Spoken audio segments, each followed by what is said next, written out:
There is a place on your body right now in this very moment where something is tight that does not need to be. You may not have noticed it yet.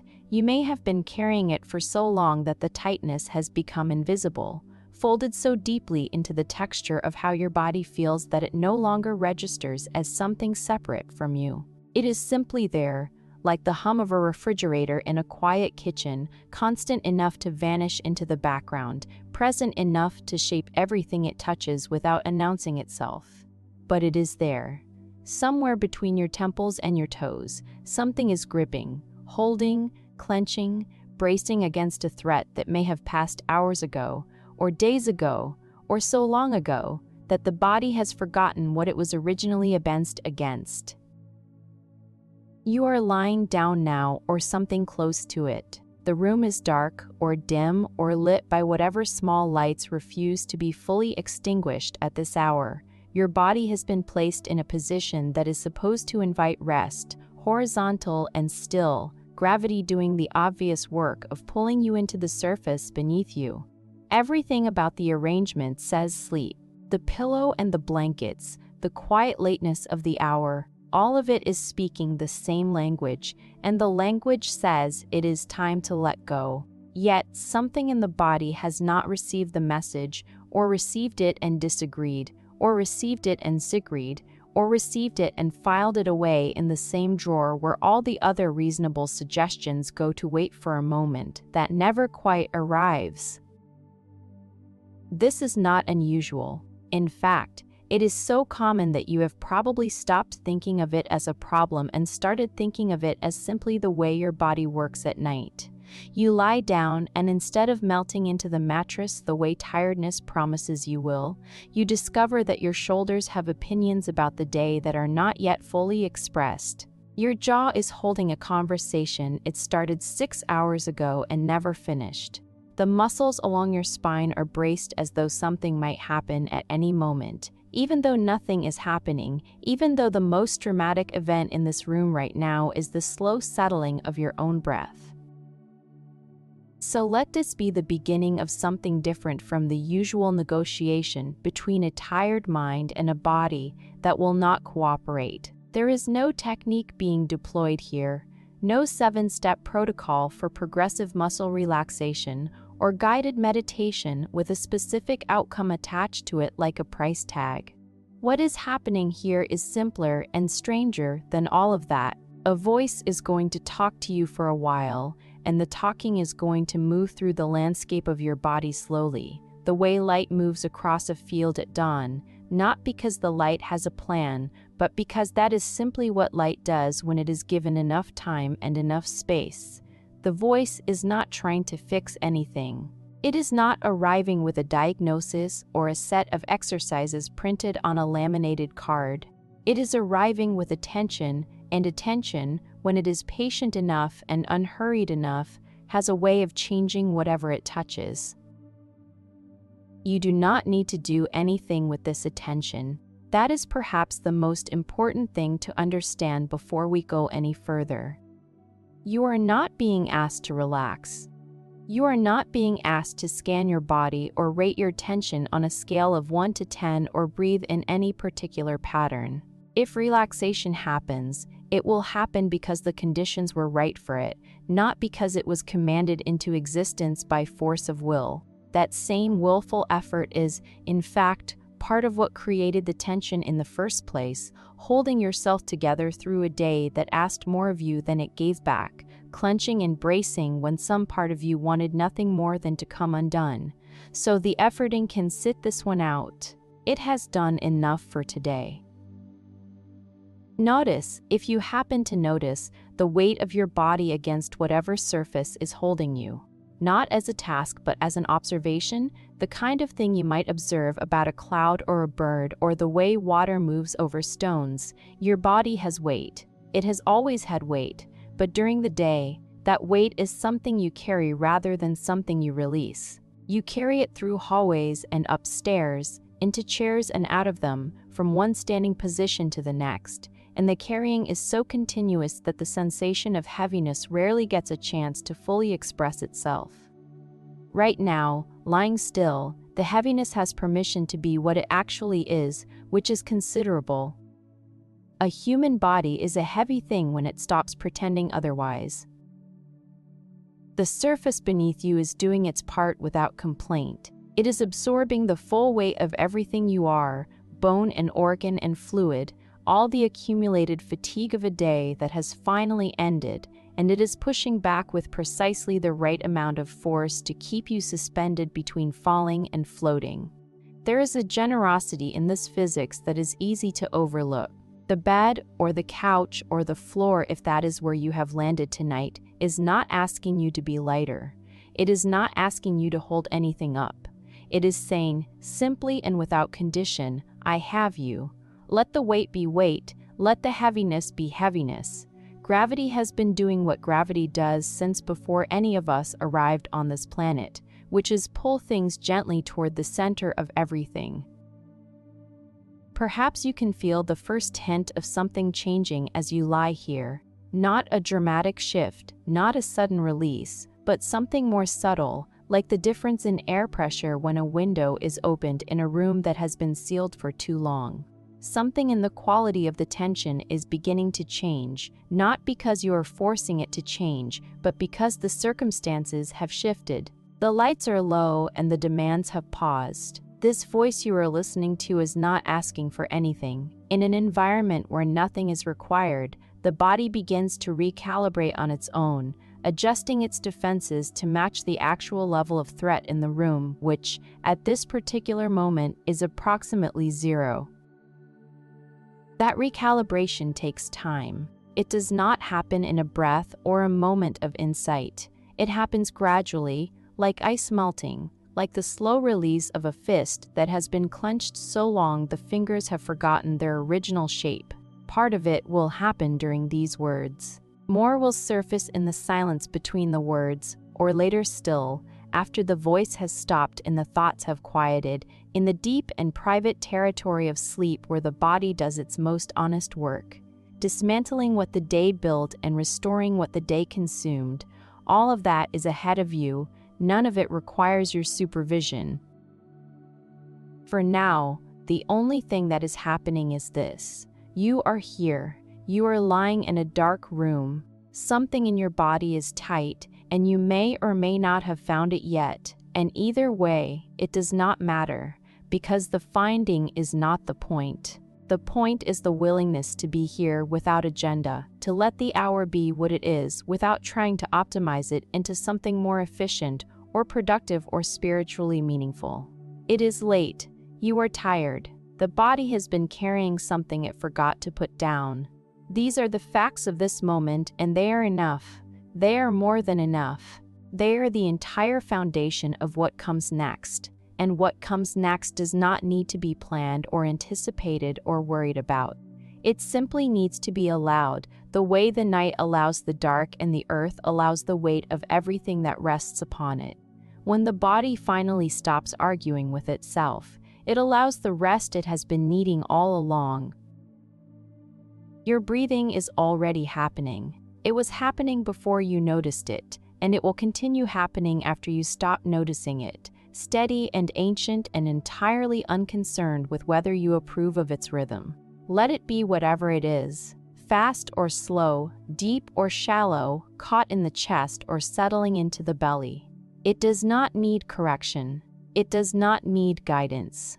It simply needs to be left alone, which may be the kindest thing anyone has said to your breath in a very long time, because breath, for so many people, has become another thing to manage, another metric to optimize, another task on the endless list of things that must be done correctly in order to qualify as a functioning human being. Your breath is already functioning. It has been functioning since the moment you arrived on this planet, and it will continue functioning long after this voice fades into the silence from which it came. So let the breath be, let the body be, let the tension be, for now, because the tension is part of the story, and the story does not skip its difficult chapters. It moves through them at its own pace, trusting that the listener has the patience to stay and the willingness to hear what comes next. What comes next is not a solution. It is not a cure. It is something closer to a long, slow conversation between you and the body you have been living in for all these years. A body that has been trying to tell you something for longer than either of you can remember. Something about holding and releasing, something about what it costs to grip and what it means to finally let go. So the conversation starts here, in the dark, in the quiet, with a body that is still holding and a mind that is beginning, just beginning, to wonder what would happen if it stopped. There is no destination, there is only the willingness to begin. There is a particular kind of tiredness that does not respond to sleep. You have probably felt it, the exhaustion that persists even after 8 hours of unconsciousness, the heaviness in the limbs that is not about how many hours the body was horizontal, but about something else entirely, something that sleep alone cannot metabolize. This tiredness lives in the muscles and the fascia, in the deep tissues that wrap around the bones like protective casing. It is the tiredness of a body that has been working even while it appeared to be still, muscles contracted against invisible weight, shoulders elevated half an inch above their natural resting position, jaw pressing tooth against tooth in a conversation made entirely of pressure. You have been carrying things today, not in your hands necessarily, though perhaps in your hands as well, but in the deeper structures of your body, the ones that respond to threat and pressure and the chronic low-grade demand of existing in a world that asks for vigilance from the moment the eyes open until long after they have closed. Some of what you are carrying has obvious origins. There was the difficult conversation, or the email that landed wrong, or the decision that had to be made without enough information, or the moment when someone needed something from you, and you gave it while simultaneously feeling that you had nothing left to give. These are the visible weights, easily named if pressed, easily located in the narrative of the day. But there are other weights, ones that do not have names, ones that accumulated so gradually that they never announced their arrival. Slight bracing when you checked your phone first thing this morning, a microcontraction in the abdomen that lasted less than a second, but never fully released. Then came tightening across your upper back when you sat down at a desk or a table or wherever the work happens. Habitual preparation for effort that the body performs automatically, the way a soldier's posture changes when approaching a checkpoint, or the subtle clenching of the hands around a steering wheel or a coffee cup or nothing at all, just the ghost of a grip that has no object but persists anyway, fingers curled slightly inward as though protecting something small and fragile that lives in the center of each palm. These micro-tensions are so small individually that they barely register. A clenched jaw is not an emergency. A tight shoulder is not a crisis. The shallow breath that sits in the upper chest like a bird that will not land is not, by any medical standard, a problem that requires immediate intervention. Each one, taken alone, is trivial, but they are never alone. They accumulate, layering on top of one another throughout the day, each new tension settling onto the ones that came before, the way sediment settles at the bottom of a still lake, particle by particle, until the layer is thick enough to change the shape of the lakebed itself. By evening, the body is carrying a weight that it did not pick up all at once, but that it cannot set down all at once either, because the setting down would require awareness of each individual tension, and most of them have been there so long that they have merged into the background noise of physical existence. The shoulders do not feel tight. They feel like shoulders. The jaw does not feel clenched. It feels like a jaw. The tension has become so familiar that it has been absorbed into the body's definition of normal, and the body, being a remarkably adaptive organism, has adjusted its sense of baseline to include the tension rather than resisting it. This is both a miracle of adaptation and a quiet tragedy, because the body that has normalized its own constriction has also lost access to the memory of what it feels like to be truly at ease.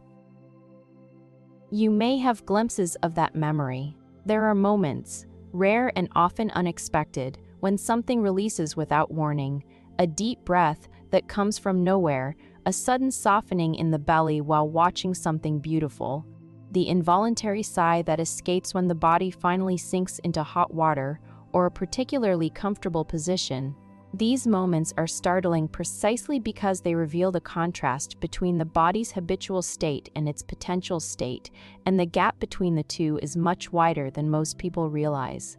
The body is capable of a softness that the daily version of it has almost entirely forgotten, a softness that belongs not to childhood or to some idealized past, but to the body's fundamental design, the way it is supposed to feel when nothing is threatening it and nothing is being demanded of it. Right now, lying in the dark, nothing is being demanded. This is worth saying plainly, because the body may not believe it. The body has been operating in demand-response mode for so many consecutive hours that the absence of demand does not automatically register as safety. It registers as a pause, a brief interruption in the usual programming before the show resumes. Muscles remain ready, vigilance remains intact. The system stays warm, engine idling, prepared to snap back into action at the first sign that something needs doing, fixing, solving, or enduring.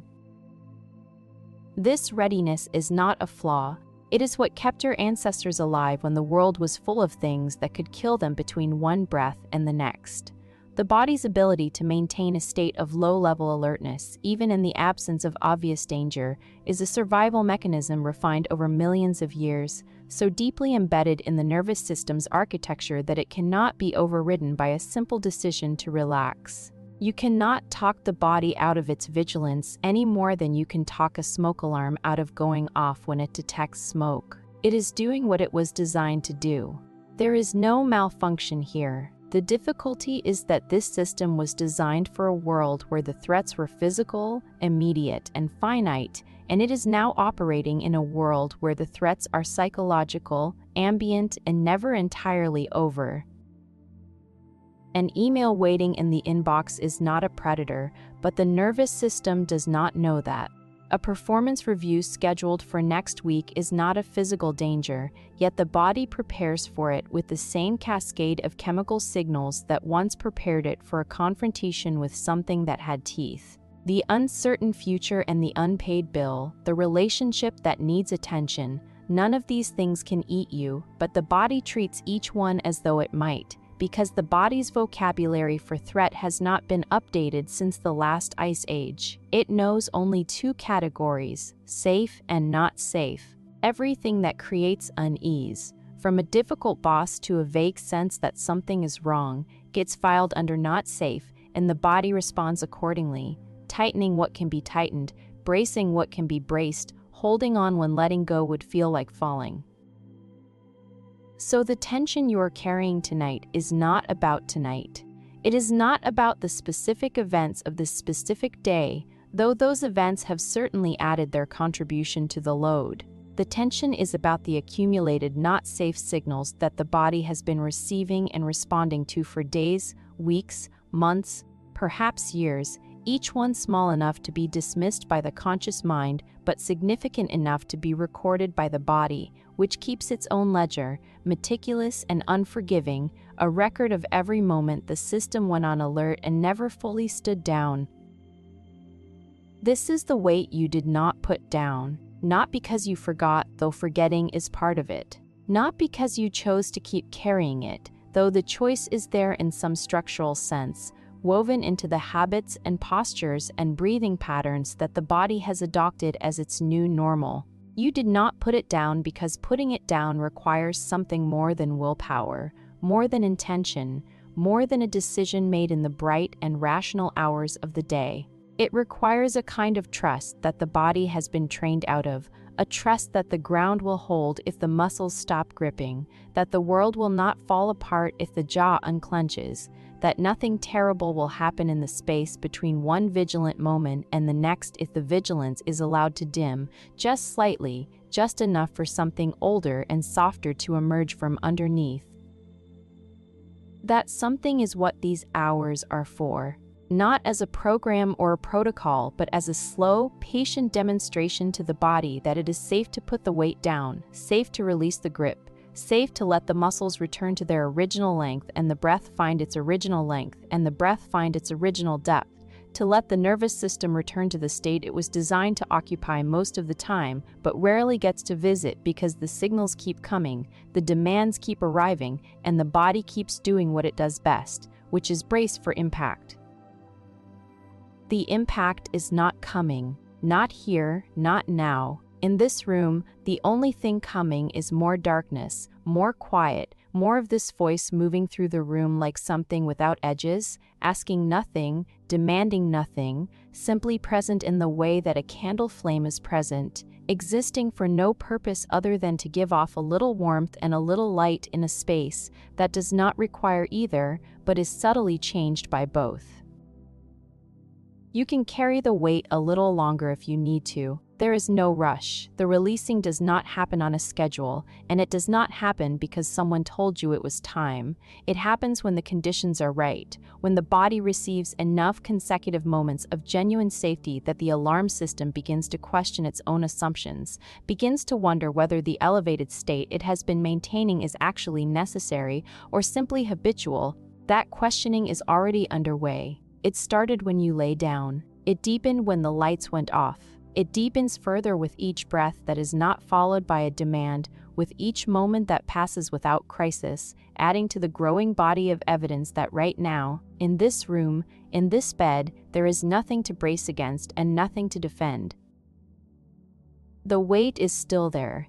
You can feel it if you look for it, or even if you do not look for it, because it has been there so long that it makes itself known in the way all constant things make themselves known, not through announcement, but through the sudden, startling awareness that arrives when someone points it out. Someone is pointing it out now gently, without urgency, and the pointing is not an instruction to do anything about it. It is simply an acknowledgement. You are carrying something heavy. It has been heavy for a long time. Tonight, in the privacy of this dark room, with nothing else competing for your attention and no one else needing anything from you, there is space, perhaps for the first time in longer than you can remember, to feel the weight of it fully and to begin, slowly, without forcing anything, to wonder what it would be like to set it down. Your body has been talking to you all day.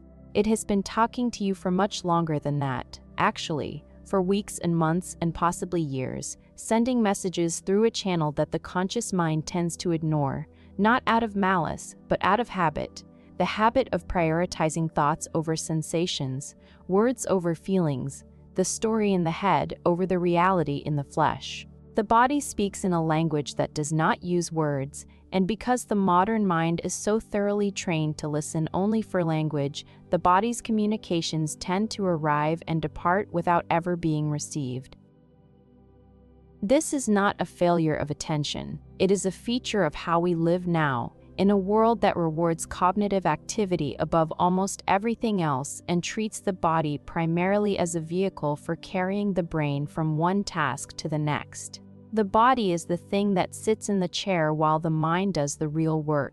It is the thing that gets fed when it complains loudly enough and exercised when guilt reaches a certain threshold and medicated when it breaks down in ways that interfere with productivity. In this framework, the body's messages are treated as interruptions, as nuisances, as problems to be managed rather than communications to be understood. A headache becomes a symptom to be suppressed. Tight shoulders become an inconvenience to be massaged away. A knot in the stomach is anxiety, which is a category in the mind's filing system, safely abstracted from the physical reality of a belly that is genuinely clenched, genuinely tight, genuinely trying to say something that the mind does not want to hear. But the body does not stop talking just because no one is listening. It is remarkably persistent in this regard, continuing to send its signals through the only channels it has available, which are sensation, discomfort, tension, pain, and the subtler registers of feeling that live below the threshold of conscious awareness. A tight jaw is a sentence. Elevated shoulders are a paragraph. Shallow breathing is a long and detailed letter that the body has been writing all day, each breath a word, each constriction a clause, and the message, if you could read it in its entirety, would probably say something quite simple, something along the lines of, I am holding more than I can comfortably carry, and I have been holding it for a very long time, and I would like to put some of it down, but I do not know how because every time I try to let go, something in the environment tells me it is not safe yet. Right now, in the darkness of this room, with the day behind you and the demands on pause, you have an opportunity that is genuinely rare, the opportunity to listen. Not with the analytical mind that wants to diagnose and fix, not with the health-conscious mind that wants to categorize symptoms and cross-reference them with articles read online, but with a simpler, quieter kind of attention, the kind that does not need to understand what it hears but simply needs to hear it. The body does not need to be understood tonight. It needs to be heard. There is a difference, and the difference matters more than almost anything else when it comes to the relationship between a person and their own flesh. Consider your jaw for a moment, not as a medical structure, not as a hinge joint with a Latin name, but as a place where you live, a part of the landscape of your face that has been doing something all day that you may not have noticed. In many people, the jaw is one of the primary repositories of unexpressed tension, a place where the things that were not said get stored, pressed between the teeth like flowers between the pages of a book, preserved in their compressed form long after the moment for speaking has passed. A conversation where you held back. A reaction you swallowed. Words that formed behind your lips but were redirected, rerouted, sent back down into the body because the situation did not permit their release. All of that has to go somewhere, and in many bodies, it goes to the jaw, where it settles into the muscles that control the bite, creating a pressure that can persist for hours, through meals and conversations and even into sleep, where the grinding begins, the unconscious continuation of a conversation the body never got to finish. You may or may not feel your jaw right now. If you do, notice what you find there without trying to change it. If the teeth are touching, that is information. If there is pressure along the sides of the face, near the ears, where the muscles attach to the skull, that too is information. If you discover, as many people do, that simply bringing attention to the jaw causes something to shift, a slight opening, a barely perceptible softening as a fraction of an inch of space appears between the upper and lower teeth, then that shift is the body responding to the attention itself, not to a command but to the sheer fact of being noticed, the way a child who has been calling from another room finally goes quiet when someone appears in the doorway, not because the need has been acknowledged. Below the jaw, the throat. Here is another place where the body stores what it cannot express, a tightness that arrives when tears are held back, when vulnerability is suppressed, when the honest response to a question is replaced by the appropriate one. The throat is the gatekeeper between the interior world and the exterior one, and in a life that requires constant management of what gets expressed and what stays hidden, the throat can become chronically tight, a bottleneck in both the physical and metaphorical sense, narrowing the passage through which breath, voice, and emotion must travel. You may not feel anything in your throat tonight. Then again, you might. The throat is often the last place people think to check for tension and one of the first places it accumulates, quietly, persistently, like leaves gathering in a gutter. Lower still, the shoulders. If there is a single location in the human body that serves as the universal symbol of stress, it is the space between the base of the neck and the outer edges of the shoulders, that shelf of muscle that rises and hardens under pressure the way stone rises and hardens under geological force. The shoulders lift when the body feels threatened. This is not a metaphor, it is a literal, physical response, an ancient reflex designed to protect the vulnerable neck from attack by raising the shoulders to create a barrier.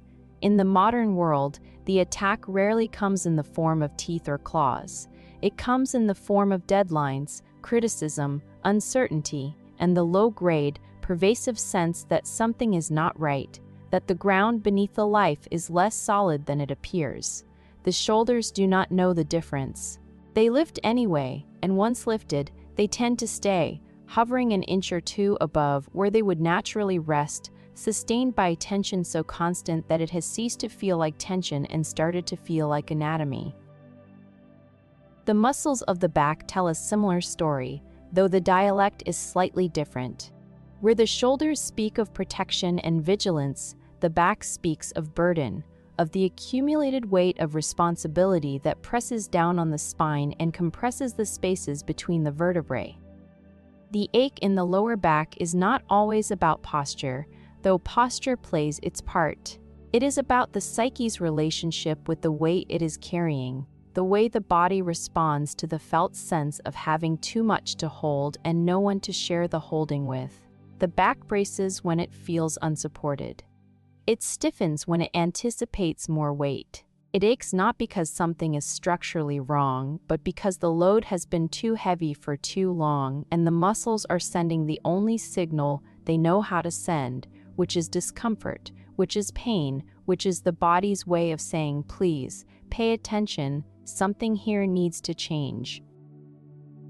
Further down, the belly. The abdomen is perhaps the most emotionally sensitive region of the body, the place where gut feelings actually live, where anxiety becomes a physical event rather than a merely cognitive one. The belly tightens under stress with a specificity that is almost diagnostic, different emotions producing different patterns of contraction, fear settling low, anxiety sitting higher, grief wrapping around the sides like a belt that has been cinched too tight. Most people hold chronic tension in the abdomen without realizing it, a low-level contraction that subtly restricts the diaphragm's range of motion and keeps the breath shallow, which in turn signals the nervous system that something is wrong, which in turn produces more tension, which further restricts the breath, the whole system feeding on itself in a loop, so quiet and so gradual that it can operate for years without being detected. These are just the most obvious locations. The body stores tension everywhere, in the hands, in the feet, along the muscles of the face and the deep interior muscles that wrap around the organs. There is no part of the body that is exempt from participating in the conversation about stress, and there is no part of the body that does not have something to say right now, tonight, as you lie here in the dark with the day's accumulated messages still unread, still stored in the tissues, still stored in the tissues, still stored in the tissues, still waiting for the moment when someone, anyone, will slow down long enough to listen.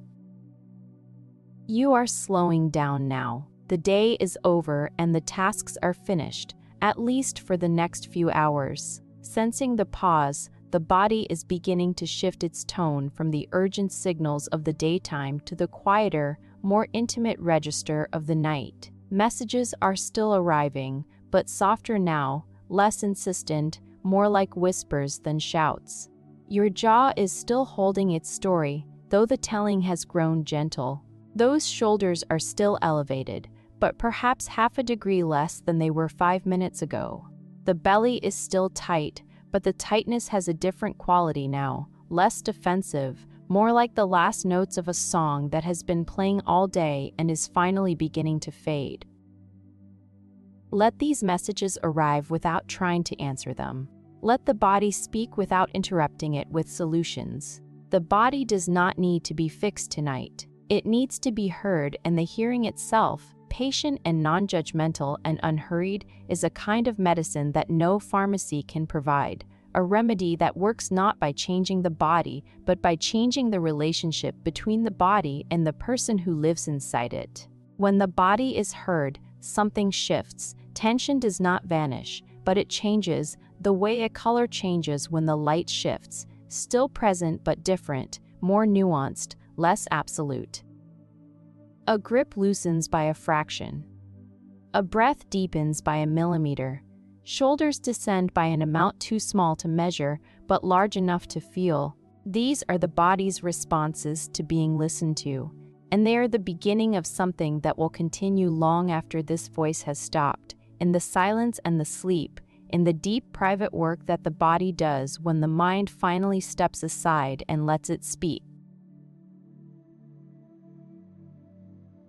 There was a time when your body did not know how to do this. A time, though you may not remember it, when the muscles did not automatically tighten at the sound of a notification, when the shoulders did not rise at the beginning of every difficult conversation, when the jaw did not clench as a default response to uncertainty. There was a time when the body's resting state was actually rest, not a vigilant approximation of rest, not a performance of stillness while the interior machinery hummed at operating speed, but genuine, undefended, full-bodied ease. That time existed. It may have been very early, before language, before memory, before the world had taught the body what it needed to protect itself from. But it existed, and the fact that it existed means that the body still carries the blueprint for it, buried under layers of acquired tension, like a house buried under years of renovation, the original structure still intact beneath the additions. What happened between then and now is not a single event. It is a process, gradual and cumulative, the body learning over time to defend itself against threats that were rarely physical, but always felt like they might be. When you were first yelled at, the body learned to brace. Being criticized in front of others taught it to contract, and feeling the floor shift under a relationship you thought was stable taught it to grip, holding its center tighter, reducing the surface area of vulnerability because the world had demonstrated that vulnerability was expensive. Each of these lessons was small, survivable. Taken individually, any one of them was the kind of thing that happens to everyone and that most people file away under the general heading of life. But the body did not file them away. The body recorded each one in the only medium it has available, which is itself, written in tissue and posture and in patterns of holding and releasing. Over time, these recordings accumulated into something that functions very much like armor, not the armor of fantasy and folklore, visible and intentional, designed to be worn and removed at will. This armor is different. It is built into the body's resting state, woven into the habitual patterns of muscular tension that shape how you sit and stand and walk and breathe and hold yourself in the world.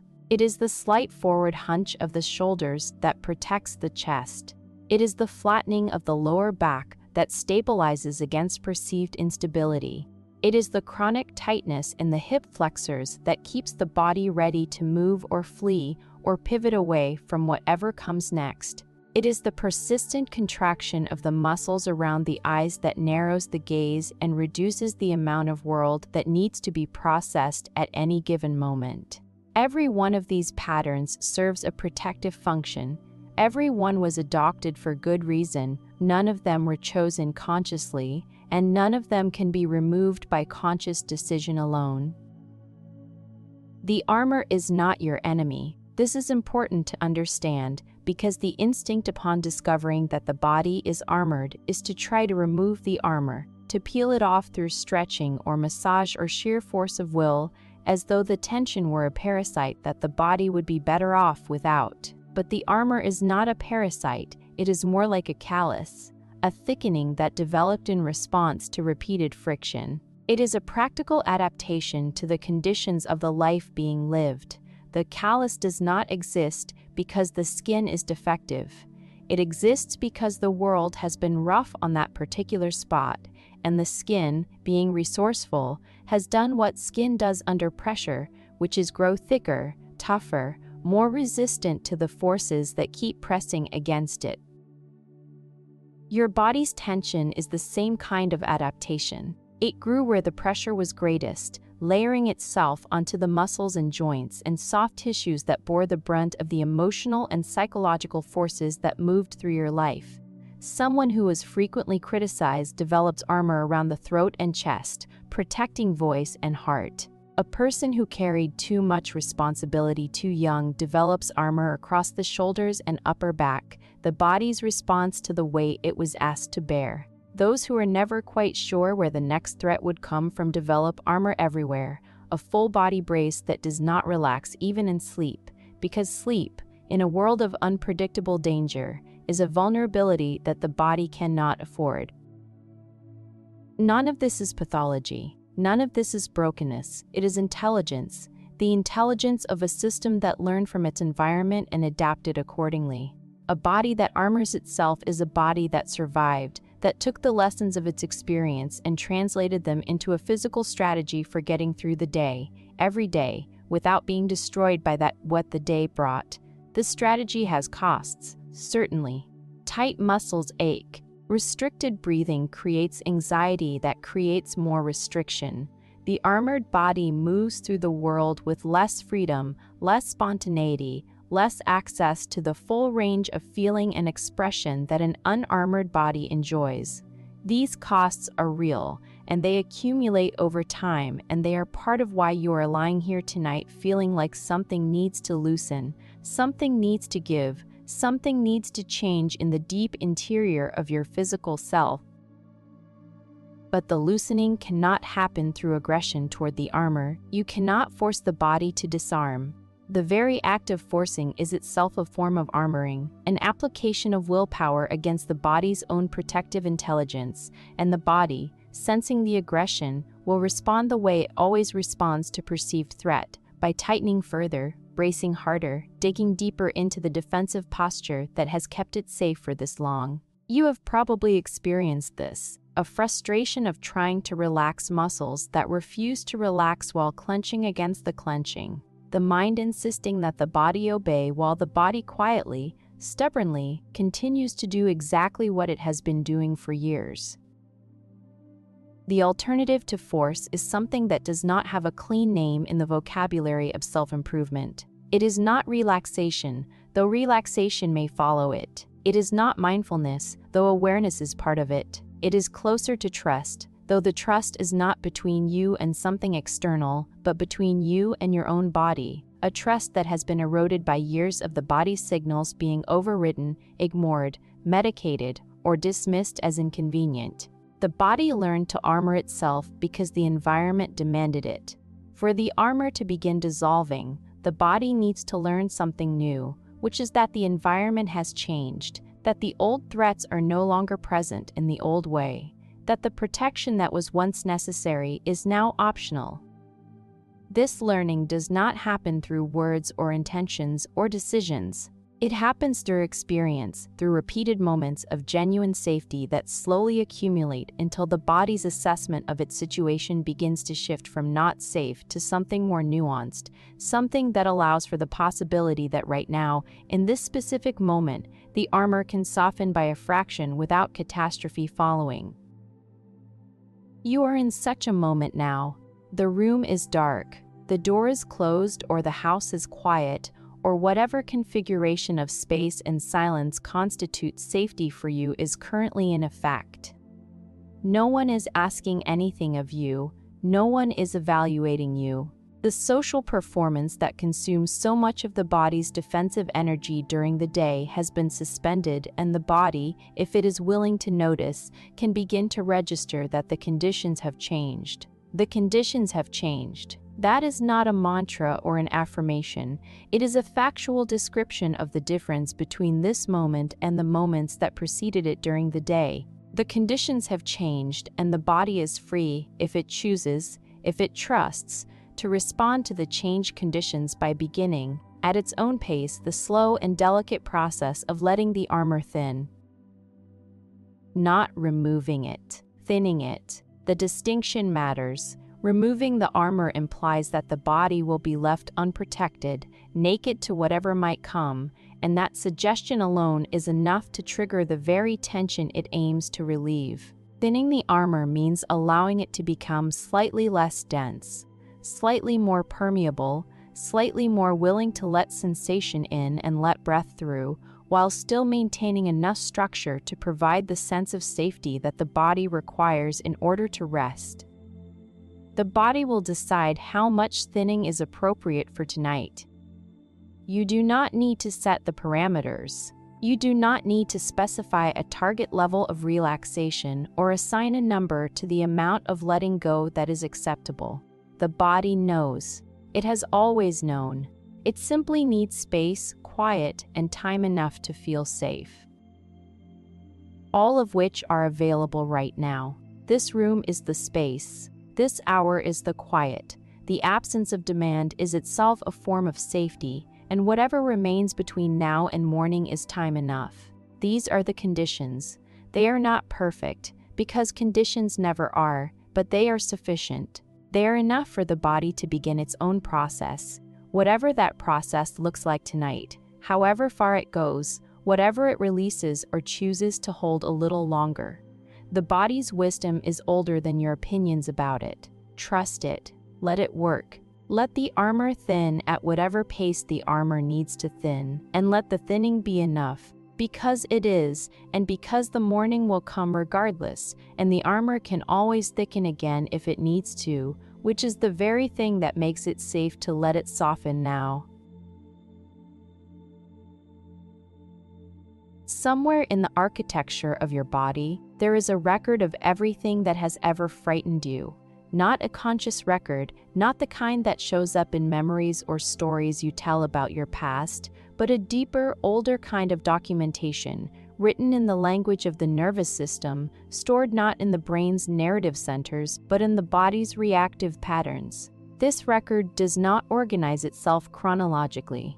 It does not separate the event that happened yesterday from the event that happened 20 years ago.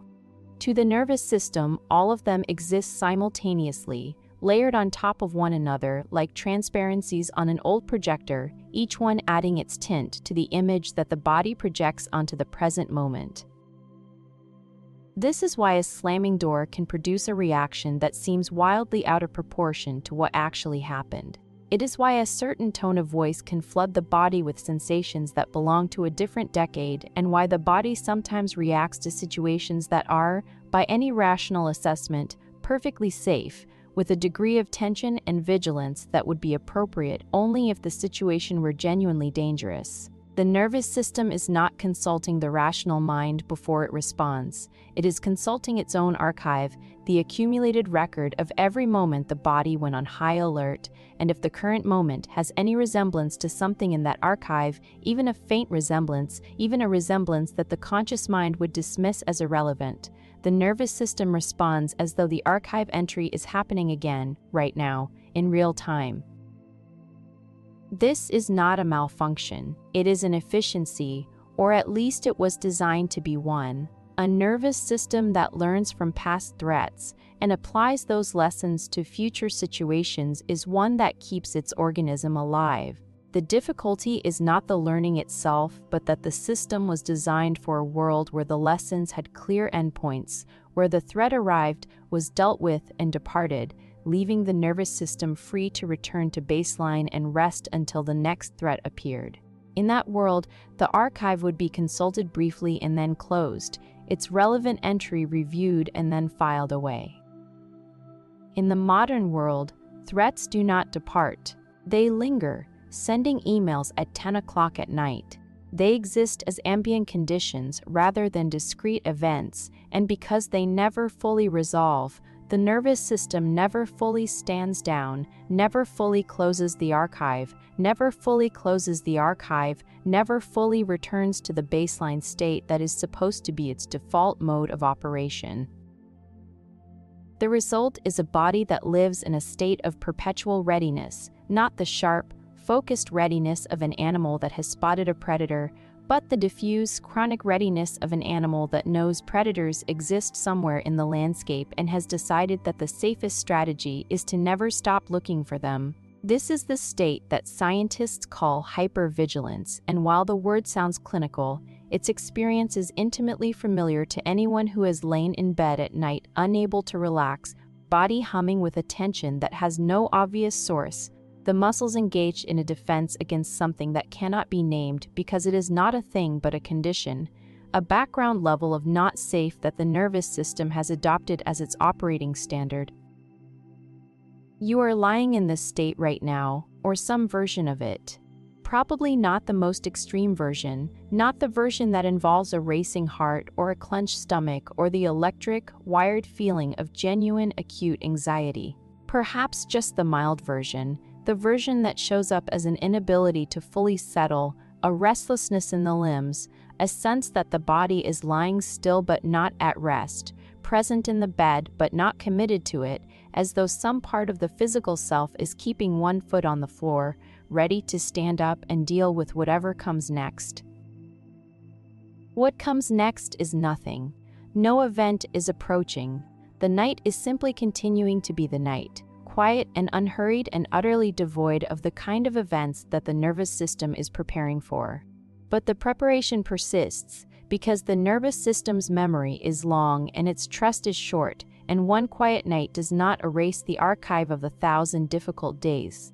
The body does not keep score the way the mind does. It does not say, well, the last 10 nights were safe, so tonight is probably safe too. Instead, it says, there was a time when the night was not safe, and until proven otherwise, every night carries the possibility of becoming that night again.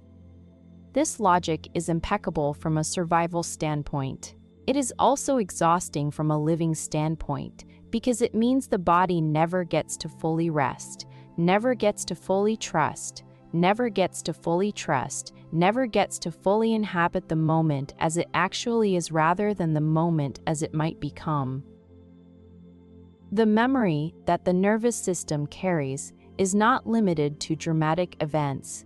It includes the subtle ones too, the ones that the conscious mind barely registered as stressful, but that the body recorded faithfully anyway. Tension in a parent's voice, an atmosphere in a room after an argument that was never acknowledged, a feeling of being watched, evaluated, measured against a standard that was never clearly stated, the sensation of walking into a space and knowing, without anyone saying a word, that something was wrong. These are not the kinds of memories that get shared in conversations about trauma. They are too small, too ordinary, too universal. Everyone has them, everyone's body recorded them, everyone's nervous system added them to the archive and uses them as reference material for assessing the present moment. This means that the tension you feel tonight is not about tonight. It is not even about this week or this month or this year. It is about the entire accumulated history of moments when your body learned that it needed to be ready, that softness was risky, that letting the guard down might have consequences. This memory is not organized by importance. A micro-tension produced by a dismissive comment at work sits in the same archive as the macro-tension produced by a genuine crisis, and when the nervous system scans the archive for guidance on how to respond to the current moment, all of those entries contribute to the final assessment, small alongside large, forgotten alongside remembered, yesterdays alongside those from decades ago. The good news, if good news is what you need right now, is that the archive is not fixed. The nervous system's memory is long, but it is not permanent.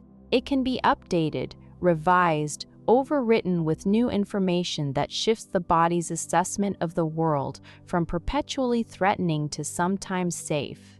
This updating does not happen through thinking. It does not happen through understanding or insight or the intellectual recognition that the past is over and the present is different. It happens through the body, through the slow accumulation of moments in which the nervous system registers genuine safety and adds those moments to the archive alongside the dangerous ones, gradually shifting the balance, gradually tipping the scales from hyperalert to something closer to equilibrium. You are adding to the archive right now. Each moment you lie here in the dark, each breath that completes itself without interruption, is being recorded by the same nervous system that recorded all the other moments, the difficult and the frightening and quietly destabilizing. The entry being written tonight says, dark room, horizontal body, no demands, no danger, breath continuing, muscles being invited to soften, nothing bad happening, nothing bad happening, nothing bad happening. This entry, by itself, is small. It is a single data point in an archive that contains thousands. But data points accumulate, and over time, with enough repetition, they begin to change the story the archive tells. Not from dangerous to safe, because the world is not entirely safe and the body knows it. From dangerous to sometimes able to rest, a shift from perpetual bracing to occasional softening, to a dashed a shift from perpetual bracing to occasional softenings, able to rest. That is enough. That is more than enough. The body does not need to become an entirely different body in order to rest tonight. It needs only to register, in whatever small way it can, that this moment is one of the safe ones, and to let that registration produce whatever effect it naturally produces, which might be a slight loosening in the shoulders, or a deeper breath, or the barely perceptible sensation of the spine lengthening as the muscles that have been compressing it just begin, to ease their grip. Right now, the archive is being updated, a new entry being written. Your body is taking notes, the way it always takes notes, not in words, but in the quiet adjustment of tone and tension that happens when a living system encounters conditions it recognizes as safe. You do not need to supervise this process. You do not need to believe in it or understand it or do anything at all except lie here and let the night continue to be what it is, which is dark and quiet and safe and utterly, boringly, beautifully uneventful. Before the armor, before the habitual bracing, before the nervous system learned to keep its files open and its defenses warm, there was a body that did not know it needed defending. This is not nostalgia for childhood, because childhood was its own complicated territory, full of its own confusions and pressures and moments when the world felt too large and too loud for the small creature trying to navigate it. But there was a quality to the early body, before the layers of protection had fully formed, that is worth remembering, not as something to return to, but as something to recognize, a reminder that the body's current state of tension is not its original state, not its factory setting, not the way it came into the world. The early body was softer, not weaker, not more fragile, but more responsive to the environment, more willing to shift and change and adapt moment to moment without walking into a fixed posture of defense. A baby does not hold tension in its jaw, not because babies have better stress management techniques, but because the jaw has not yet learned that there are words worth swallowing, expressions worth restraining, reactions worth repressing. A baby does not brace its shoulders, not because the world is kinder to babies, but because the shoulders have not yet absorbed the weight of expectation, responsibility, and the chronic anticipation of having to carry more than they can comfortably hold. Somewhere between that early softness and the tension you carry now, the learning happened. It happened in layers, each one adding a new dimension to the body's defensive repertoire. The first layers were probably laid down before you had language for what was happening, before the conscious mind could process and categorize the experiences that the body was responding to. A child's body is remarkably sensitive to the emotional atmosphere of its environment, picking up signals from the adults around it, registering the quality of the touch it receives, noting whether the arms that hold it are relaxed or rigid, whether the voice speaking above it is calm or strained. These early registrations happen below the level of conscious memory, but they shape the body's fundamental assumptions about the world, assumptions that persist long after the child has grown and the original environment has been left behind.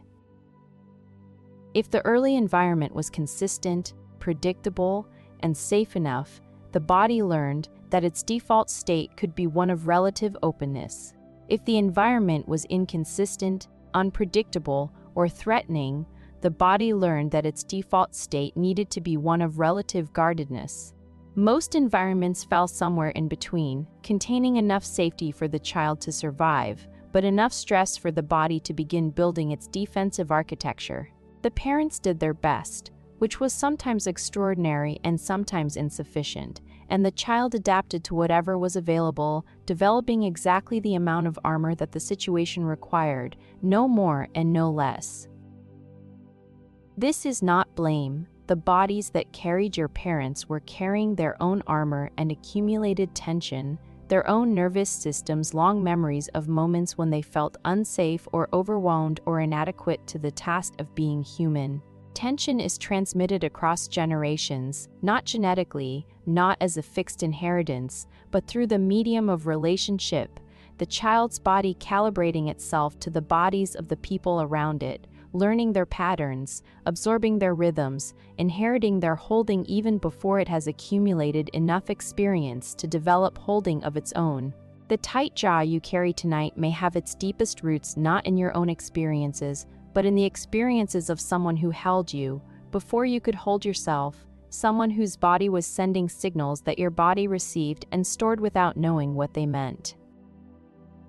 This inheritance is not a burden in the way the word usually implies. It is more like a song that was sung to you before you understood music, a melody that embedded itself in the body's tissue and now plays automatically in certain situations, not because you chose it, but because it was the song that was playing when you first learned to listen. The body's tension is not your fault. It is not anyone's fault. It is the result of a long chain of adaptation, each link in the chain representing a body that did the best it could with the information it had, in the conditions it was given, with the resources that were available. The chain extends backward through generations, each body passing along what it learned, each child inheriting a set of physical assumptions about the world that were true enough to keep the previous generation alive and therefore true enough to be worth transmitting. But what was true enough for survival is not necessarily true enough for rest. The body's inherited patterns of tension were designed to keep you safe, and they have done so admirably. You are here, alive. You have navigated a world of unpredictable pressures and complex social dynamics and chronic low-level threats, and you have done so in a body that was prepared, by its own history and by the histories of those who came before, to deal with exactly these kinds of challenges. The armor works, and so do the bracing and the vigilance. They have kept you intact through everything the world has thrown at you, and for that, they deserve not resentment, but something closer to gratitude, the gratitude you would feel toward a guard who kept watch through a long and difficult night, a guard who never once fell asleep on duty, never once let the perimeter go unwatched, never once failed to sound the alarm when something moved in the darkness. The guard is still awake. That is the issue. It does not know that the night has shifted, that the danger has passed, that the perimeter is secure. The guard is still watching and listening, still keeping muscles tight, breath shallow, eyes at half-mast, scanning for movement in a landscape that has been still for hours. The guard is doing exactly what it was trained to do, and the training was good, and the guard is loyal, and the loyalty is the problem because the guard does not know how to stop. You cannot fire the guard. The guard is part of you, woven into the nervous system's structure, built into the body's deepest habits. Firing it would be like firing your own heartbeat, a fundamentally nonsensical proposition. But you can, in this quiet hour, in this dark room, begin to communicate with the guard in the only language it understands, which is not the language of words or intentions, but the language of present moment safety. The guard does not respond to arguments about why it should relax. It responds to evidence that relaxation is currently an option, evidence that accumulates breath by breath, moment by moment, each passing second of uneventfulness, adding to the case that the alert can be downgraded and the vigil maintained at a lower intensity. This communication is what is happening right now. It is not dramatic. It does not involve breakthrough moments or sudden insights or the theatrical release of ancient stored emotion. It involves lying in a dark room and breathing and being alive and not being threatened and letting the body register all of this at its own pace, in its own way, through its own channels of assessment.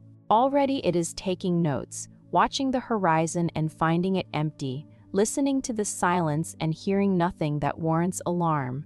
These notes accumulate. They do not erase the old notes, the ones about danger and pain and the necessity of constant readiness. They simply add new entries to the ledger, entries that suggest a wider range of possible responses to the world, entries that include the possibility, maybe for the first time in a long time, of something that looks very much like peace. The body before the tightness is not gone. It is buried, layered over, built upon, but not destroyed. The original softness is still in there, the way the original shape of a landscape is still there beneath a city, altered but not eliminated. You cannot dig it out by force. You cannot excavate your way back to the original body, but you can create conditions in which the original softness begins to surface on its own, rising through the layers the way water rises through rock, finding the cracks, following the seams, emerging in small, surprising moments of ease that arrive without being invited and depart without being invited and depart without being dismissed.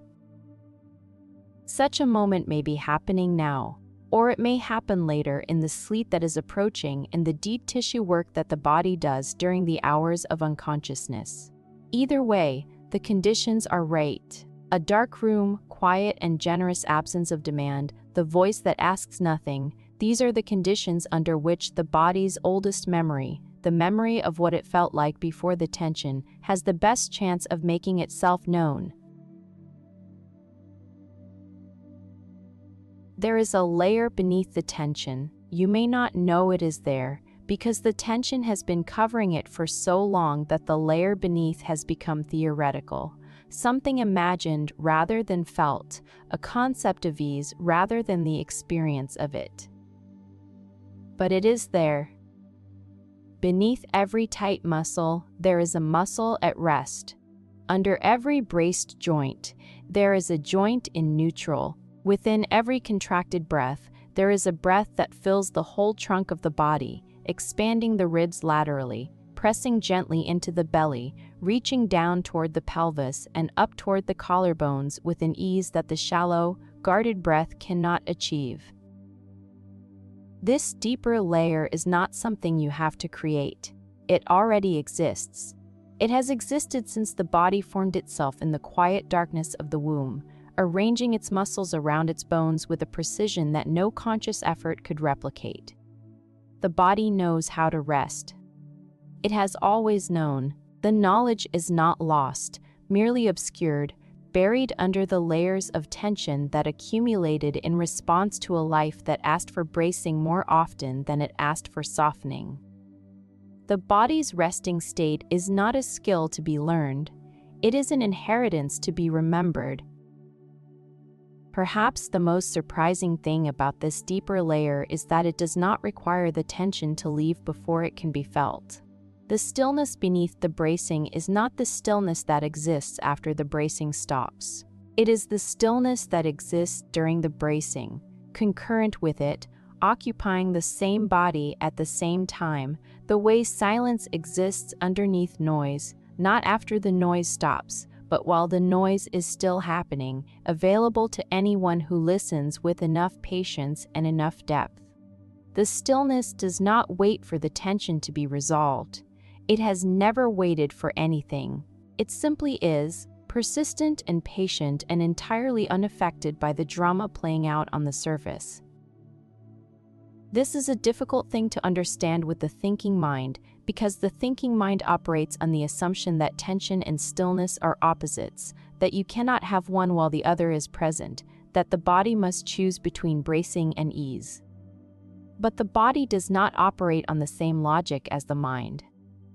Your body is large enough to contain contradictions, large enough to be simultaneously tense and still, guarded and open, braced and at rest.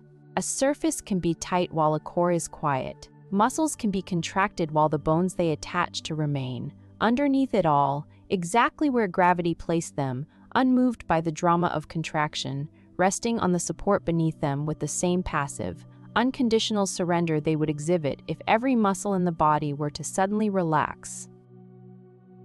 You can feel this if you are willing to look for it, not by trying to relax, which is an activity, a doing, another form of efforting in a body that has already efforted enough for one day, but by simply noticing what is already relaxed, what has been relaxed this entire time, the parts of the body that are not participating in the tension because they have no reason to, the parts that have been quietly resting while the rest of the body performed its anxious choreography of readiness. The earlobes, for instance. When was the last time you felt tension in an earlobe? The tongue, which in many people does carry tension but which, in this moment, might be resting against the floor of the mouth with something that is genuinely close to ease. The palate, the roof of the mouth, a dome of tissue that has been there your entire life and that almost certainly has nothing to prove right now. These small pockets of ease are entry points. They are windows into the deeper layer, the stillness beneath the bracing, and through them, the body can begin to remember what rest feels like, not as a concept but as a sensation, a physical event occurring in real time in specific locations within the body's geography. An earlobe is at rest. The tongue may be at rest. Even the palate, right now, has nothing to prove.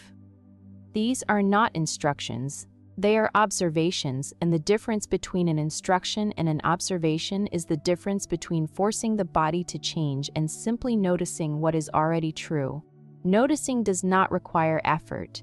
It requires only attention, and attention, unlike effort, does not tire the body further. It merely illuminates what is already happening, the way a flashlight illuminates a path that was always there, visible now not because the light revealed it. Let the attention move through the body with the aimlessness of a river that has no destination. Not scanning, not searching, not cataloging tension with the intention of eliminating it, but simply moving, noticing whatever it encounters along the way. If it encounters tension, it can notice that. If it encounters ease, it can notice that too. The noticing is the same in both cases, neither approving nor disapproving, neither celebrating the ease nor lamenting the tension, simply registering what is there the way a camera registers light, without opinion or judgment, without the need to change what it sees in order to justify the act of seeing. In this noticing, something begins to shift, not because the noticing is a technique, not because there is a mechanism being activated or a protocol being followed, but because attention itself has a quality that the body recognizes and responds to. When something is attended to with genuine patience, it changes. Not always quickly, not always dramatically, but it changes, the way a person changes when they are listened to, not advised or instructed or fixed, but simply heard. The body, when it is attended to with this quality of unhurried, non-coercive awareness, begins to disclose itself more fully, revealing layers that were hidden beneath the surface tension, layers of sensation that are quieter and subtler and older than the holding patterns that overlay them. These deeper sensations are the stillness beneath the bracing. They do not feel like relaxation in the way the word is usually understood. They feel more like presence, a quality of being here that is distinct from the quality of readiness that the tension provides. Readiness is forward-leaning, anticipatory, oriented toward what might happen next. Presence is vertical, grounded, oriented toward what is happening now. The body can be in both states simultaneously, ready for the future while present in the current moment, but the ratio between the two can shift, and in the dark, in the quiet, with attention serving as a gentle counterweight to the body's habitual forward lean, the ratio is shifting now, tilting slightly toward presence, tilting slightly toward the stillness that has been waiting underneath the noise. You do not need to do anything with this shift. You do not need to accelerate it or capture it or make it permanent. It is happening on its own, the way dawn happens and seasons turn, the way a wound heals, not by being commanded, but by being given the conditions it needs and then being left alone to do what it already knows how to do. The stillness is not a destination. It is a current that runs beneath the surface of every tense muscle and guarded breath, available at any moment, requiring nothing more than the willingness to notice it and the patience to wait while it makes itself known.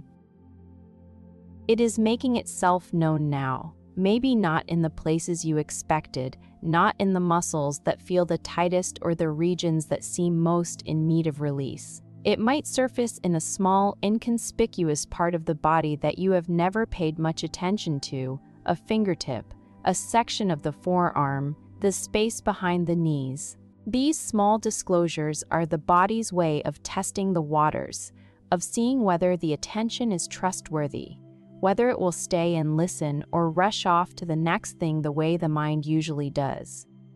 If the attention stays, more will be disclosed.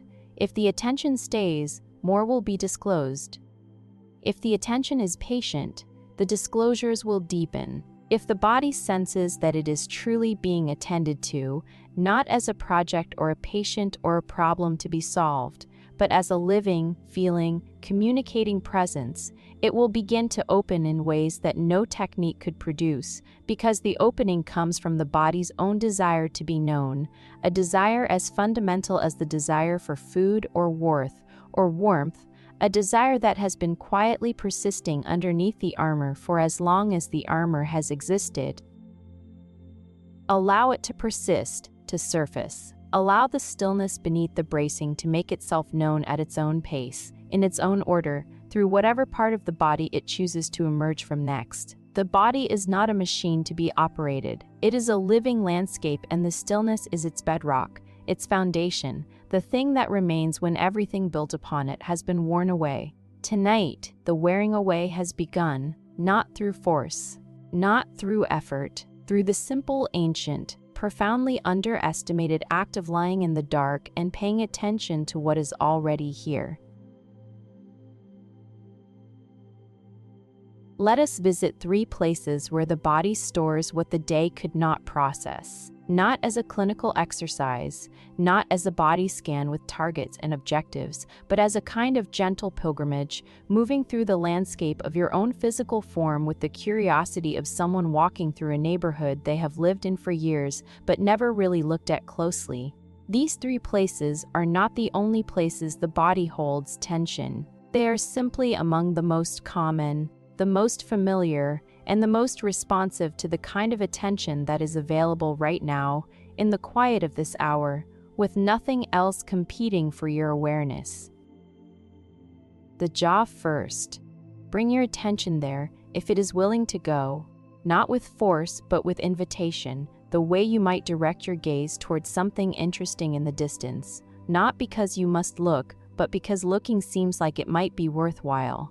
The jaw is a complex structure, more complex than most people realize, a hinge of bone and muscle that is capable of enormous force and exquisite sensitivity, able to crack a walnut and also to register the texture of a single grain of rice. During the day, the jaw is almost never at rest. It is speaking, eating, holding expressions in place, managing the appearance of the face so that the face shows what the social situation requires rather than what the person behind the face actually feels. The jaw's resting position, its true neutral, is one in which the lips are gently closed but the teeth are slightly separated, a small cushion of air between the upper and lower molars, with the muscles of mastication fully disengaged. Notice how far your jaw is from this position right now. In many people, the discovery is startling. Teeth are touching, perhaps pressing together with considerable force, while muscles along the sides of the face stay contracted, creating a tension that radiates up toward the temples and down into the neck. The jaw has been working, even here, even in the dark, even in the supposed rest of this late hour, maintaining a grip that nobody asked for and nobody needs. You do not need to force the jaw open. Forcing creates more tension, the muscles around the jaw responding to the command with a brief compliance followed by an instinctive return to their habitual position, like a spring pulled and released. Instead, simply notice the contact between the teeth and allow a question to form, not in words but in sensation. What if there were space here, not demanding space? Not creating space through effort, simply wondering about space, the way you might wonder about a path you have not yet walked, curious about where it leads without committing to taking it. If the jaw responds to this wondering by softening, by allowing the teeth to part by a millimeter, by a fraction of a millimeter, then something has begun. If it does not respond, that too is information, and the information does not need to be acted upon. The tongue, inside the jaw, has its own story. In moments of tension, the tongue often presses upward against the roof of the mouth or forward against the backs of the teeth, participating in the jaw's general project of holding on. If you notice the tongue doing this, you can invite it to release, to settle onto the floor of the mouth like a cloth draped over a surface, heavy and shapeless and entirely without agenda.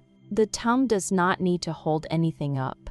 It does not need to press against anything. It can simply rest, and its resting changes the quality of the entire mouth, creating a cascade of small softenings that travel from the palate down through the throat and into the upper chest.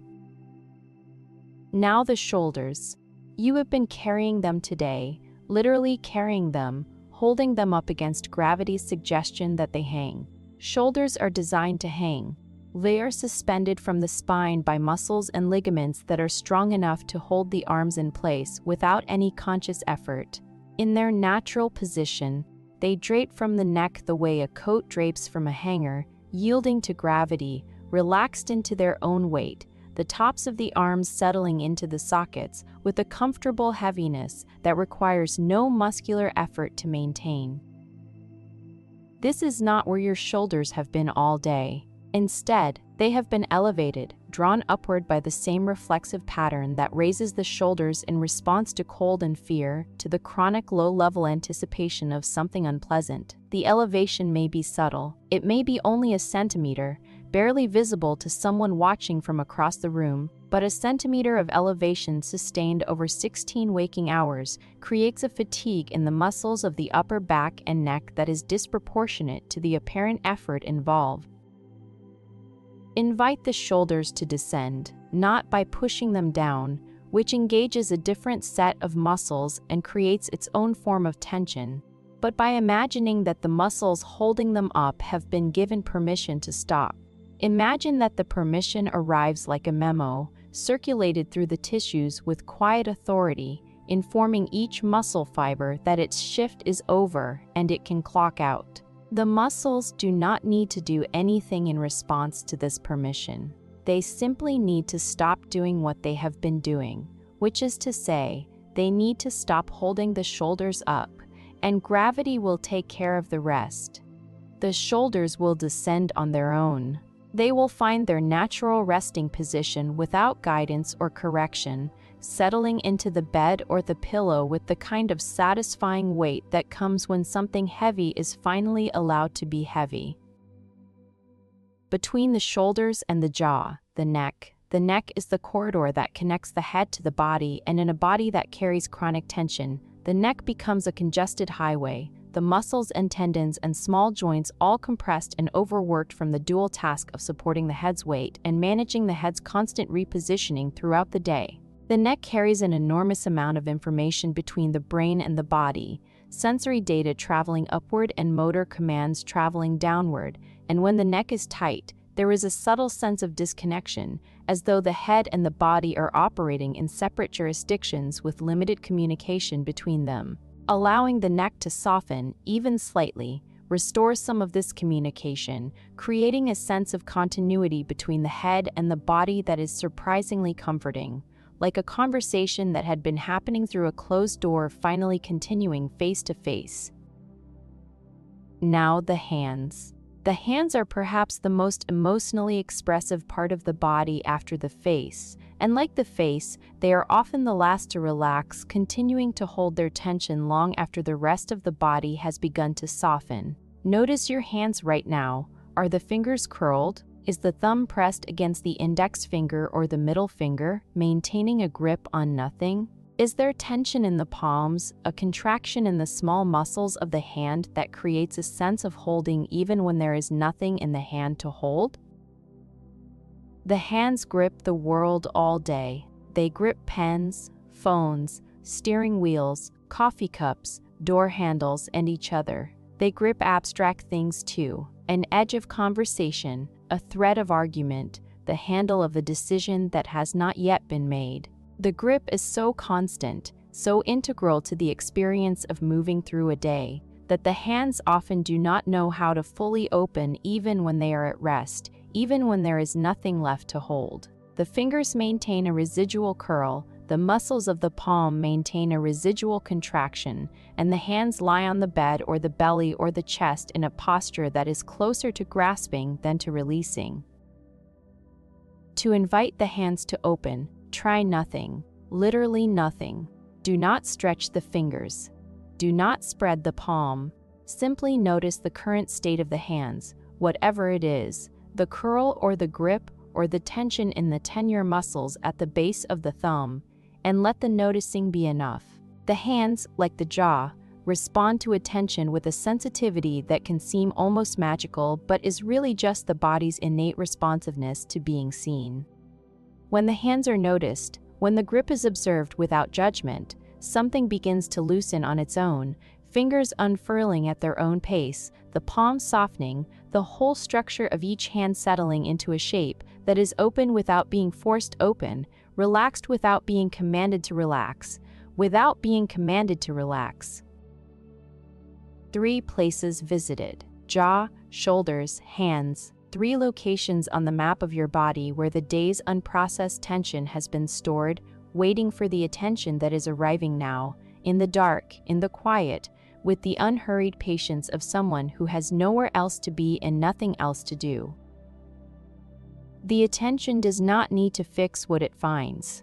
It does not need to release the tension or dissolve the holding or perform any kind of therapeutic intervention. It simply needs to be present, to rest on each location the way light rests on a surface, neither pressing nor pulling, neither adding nor subtracting, simply being there, and the being there is enough, has always been enough, will always be enough, because the body, when it is truly attended to, does its own releasing and softening, its own quiet, remarkable work of returning to the shape it would have been in all along if the world had given it permission to be at ease. Your jaw is softening, perhaps. Shoulders are settling, perhaps. Hands are opening, perhaps.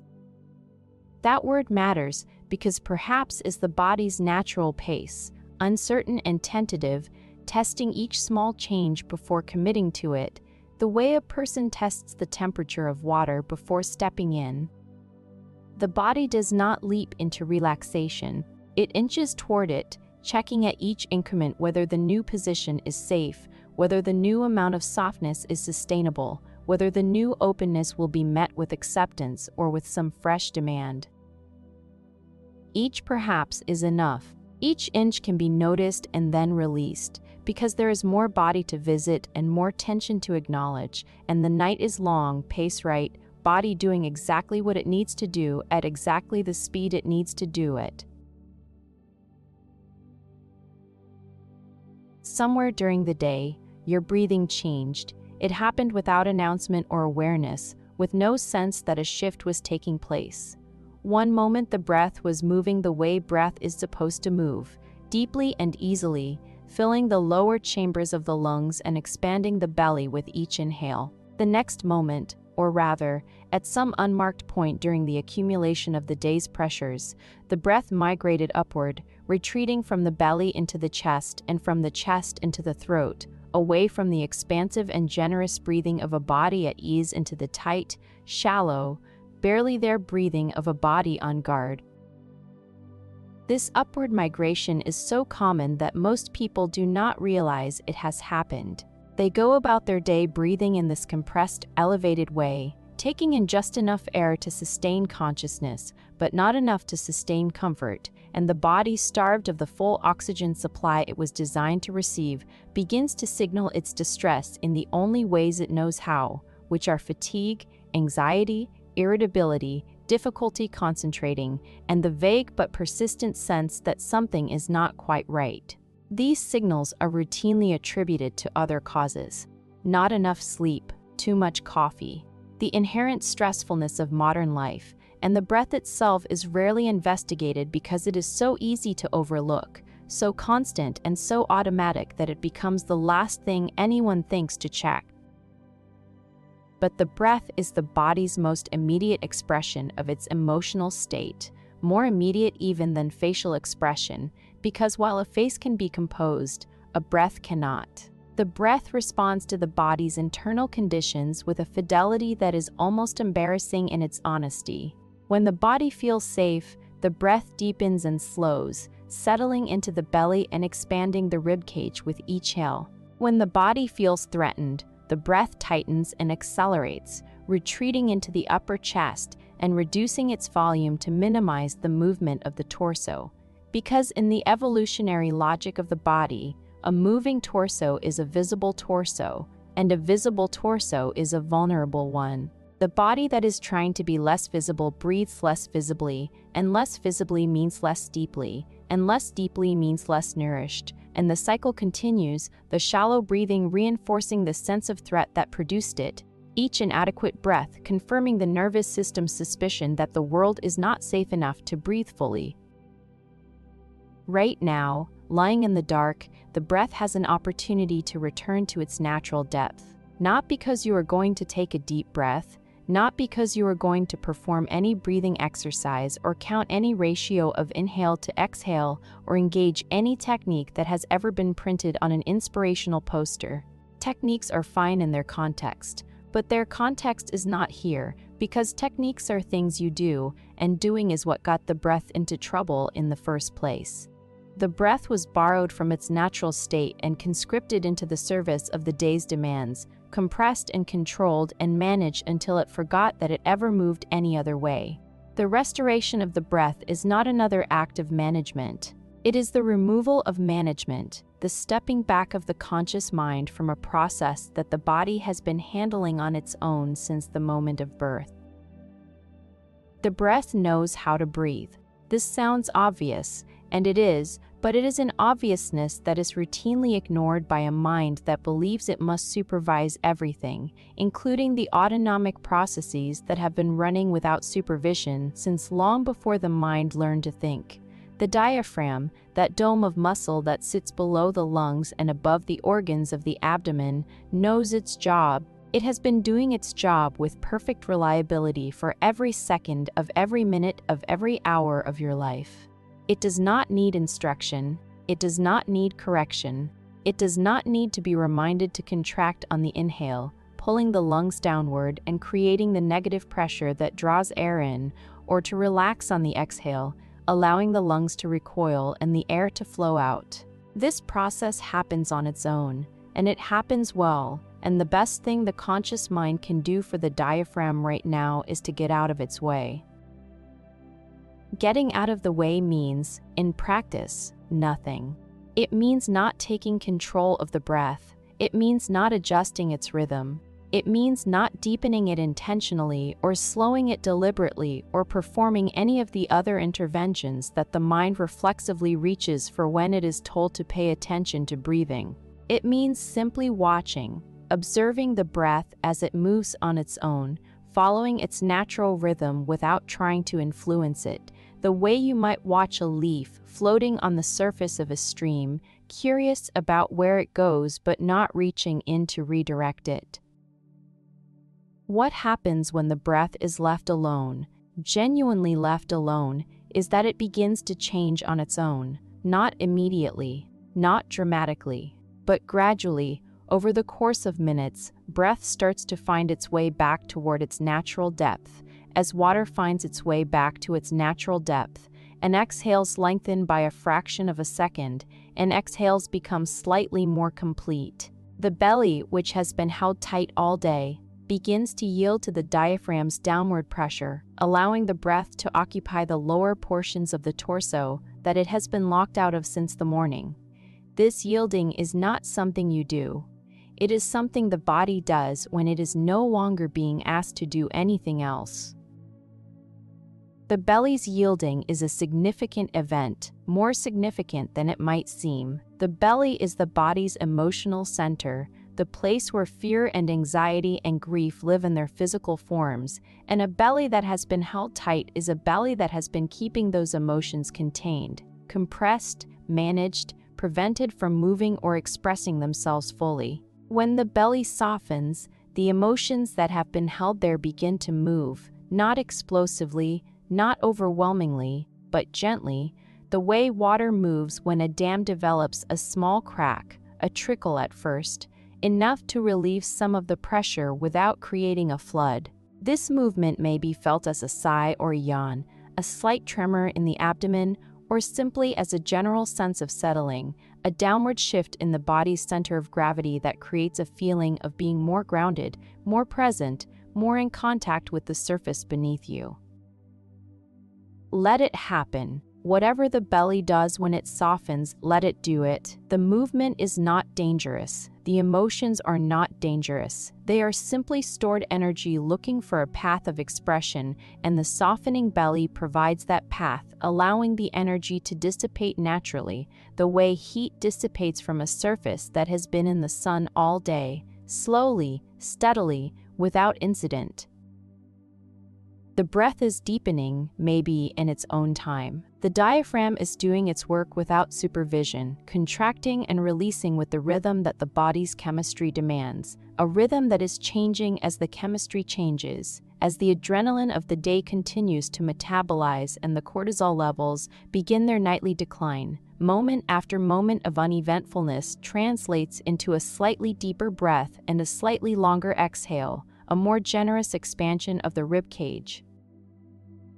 This is the breath returning home, not borrowed anymore, not conscripted, not compressed into the service of vigilance, but free, moving the way it was always meant to move, deeply and easily and without the need for any guidance beyond the body's own ancient, reliable, utterly trustworthy intelligence. The breath was never lost. It was only constricted, held in a smaller space than it needed, permitted only a fraction of its natural range. The range is widening. Space is opening. Space, the breath is finding its way back to the body it belongs to, filling the corners that have been empty, reaching the depths that have been inaccessible, restoring the connection between air, blood, and living tissue that has been compromised by a day of shallow, guarded, insufficient breathing. Let the breath breathe you. Let it move through the body the way wind moves through a valley, shaping itself to the terrain rather than the other way around, filling what is hollow and flowing around what is solid and carrying warmth into the places that have been cold and movement into the places that have been still.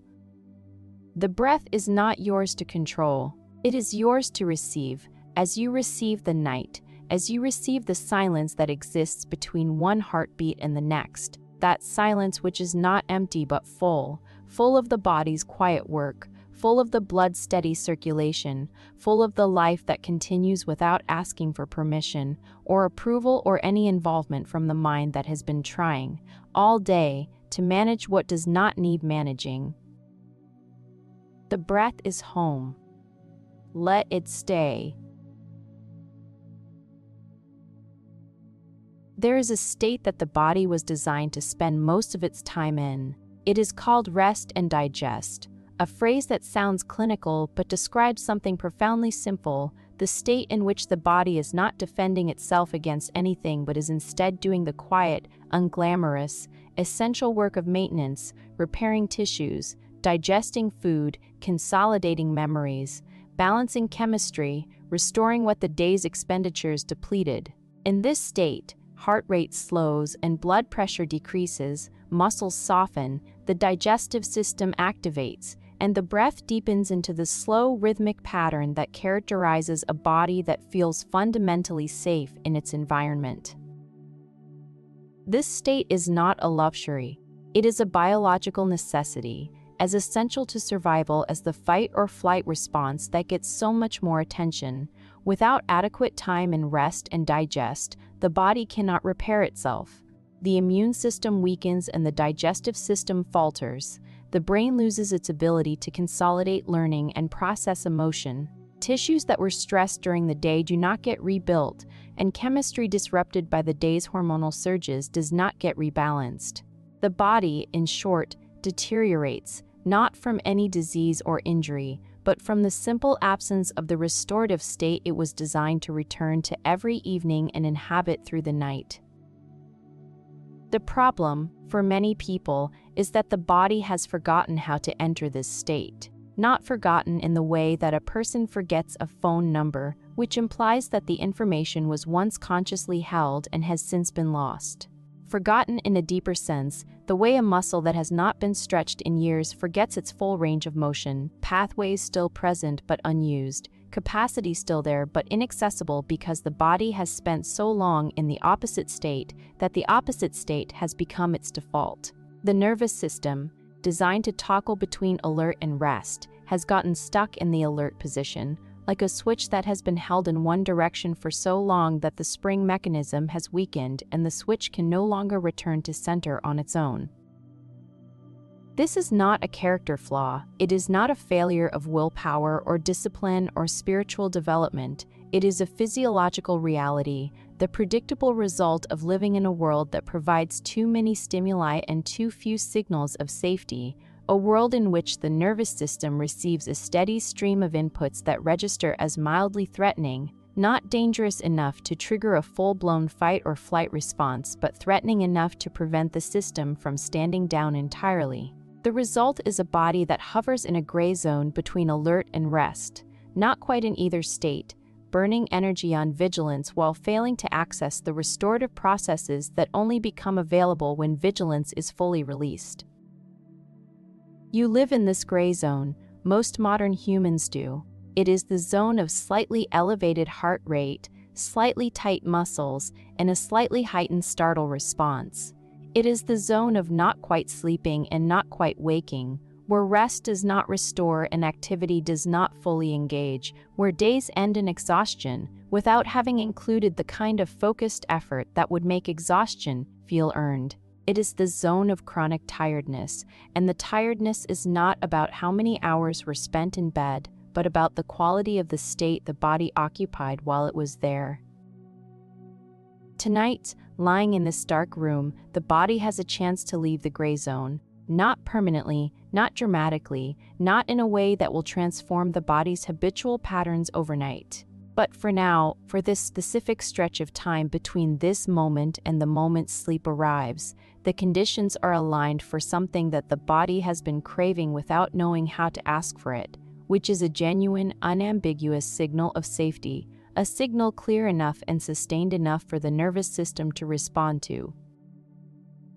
The signal is made of simple things. Darkness, which tells the visual system that there is nothing to scan, nothing to evaluate, nothing that requires the eyes to remain on duty.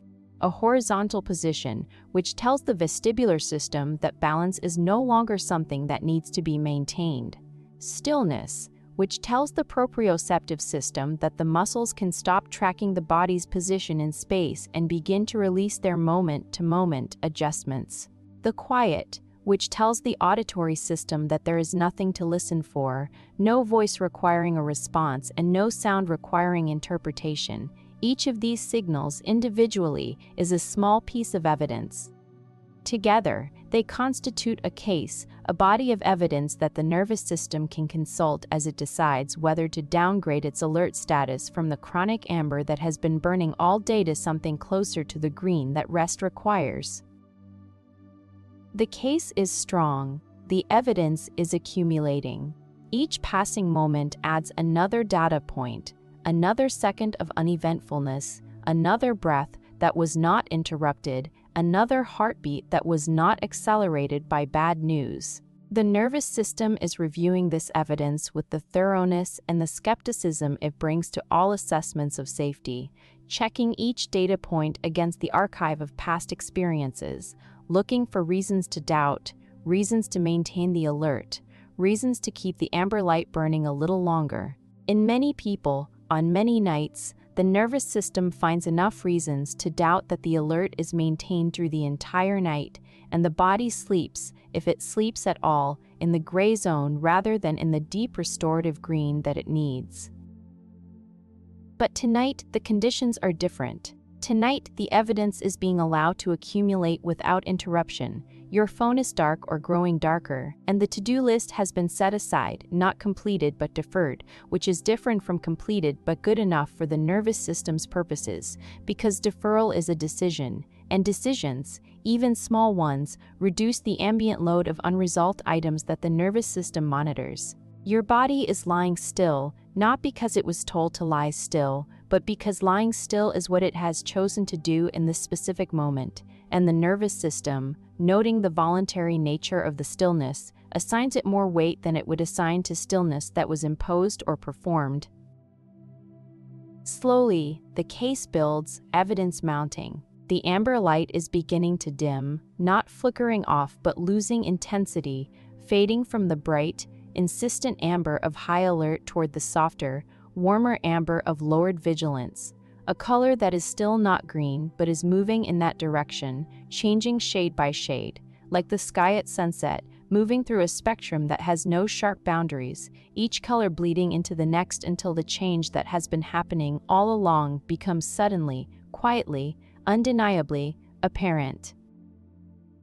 The body is remembering what safe feels like, not as a thought, not as a concept, not as a word read on a page or heard in a therapist's office, but as a physical sensation, a quality of tissue, blood, and breath that is distinct from the quality they have been carrying all day. Safe feels like settling, a downward movement of the body's center of gravity, as though the organs themselves are yielding to a pull they have been resisting. It feels like widening, chest expanding to accommodate a breath that is larger than the one that came before. It feels like softening, muscles contractile force diminishing by small degrees, grip loosening, brace dissolving, the entire musculoskeletal system beginning to return to a state that it has not occupied, truly occupied, since early this morning, if then. This remembering is not fragile. It does not need to be protected or preserved. It is happening because the conditions are right, and the conditions will continue to be right for as long as you lie here, in the dark, in the quiet, with nothing pressing against the body except the bed beneath it and the air around it.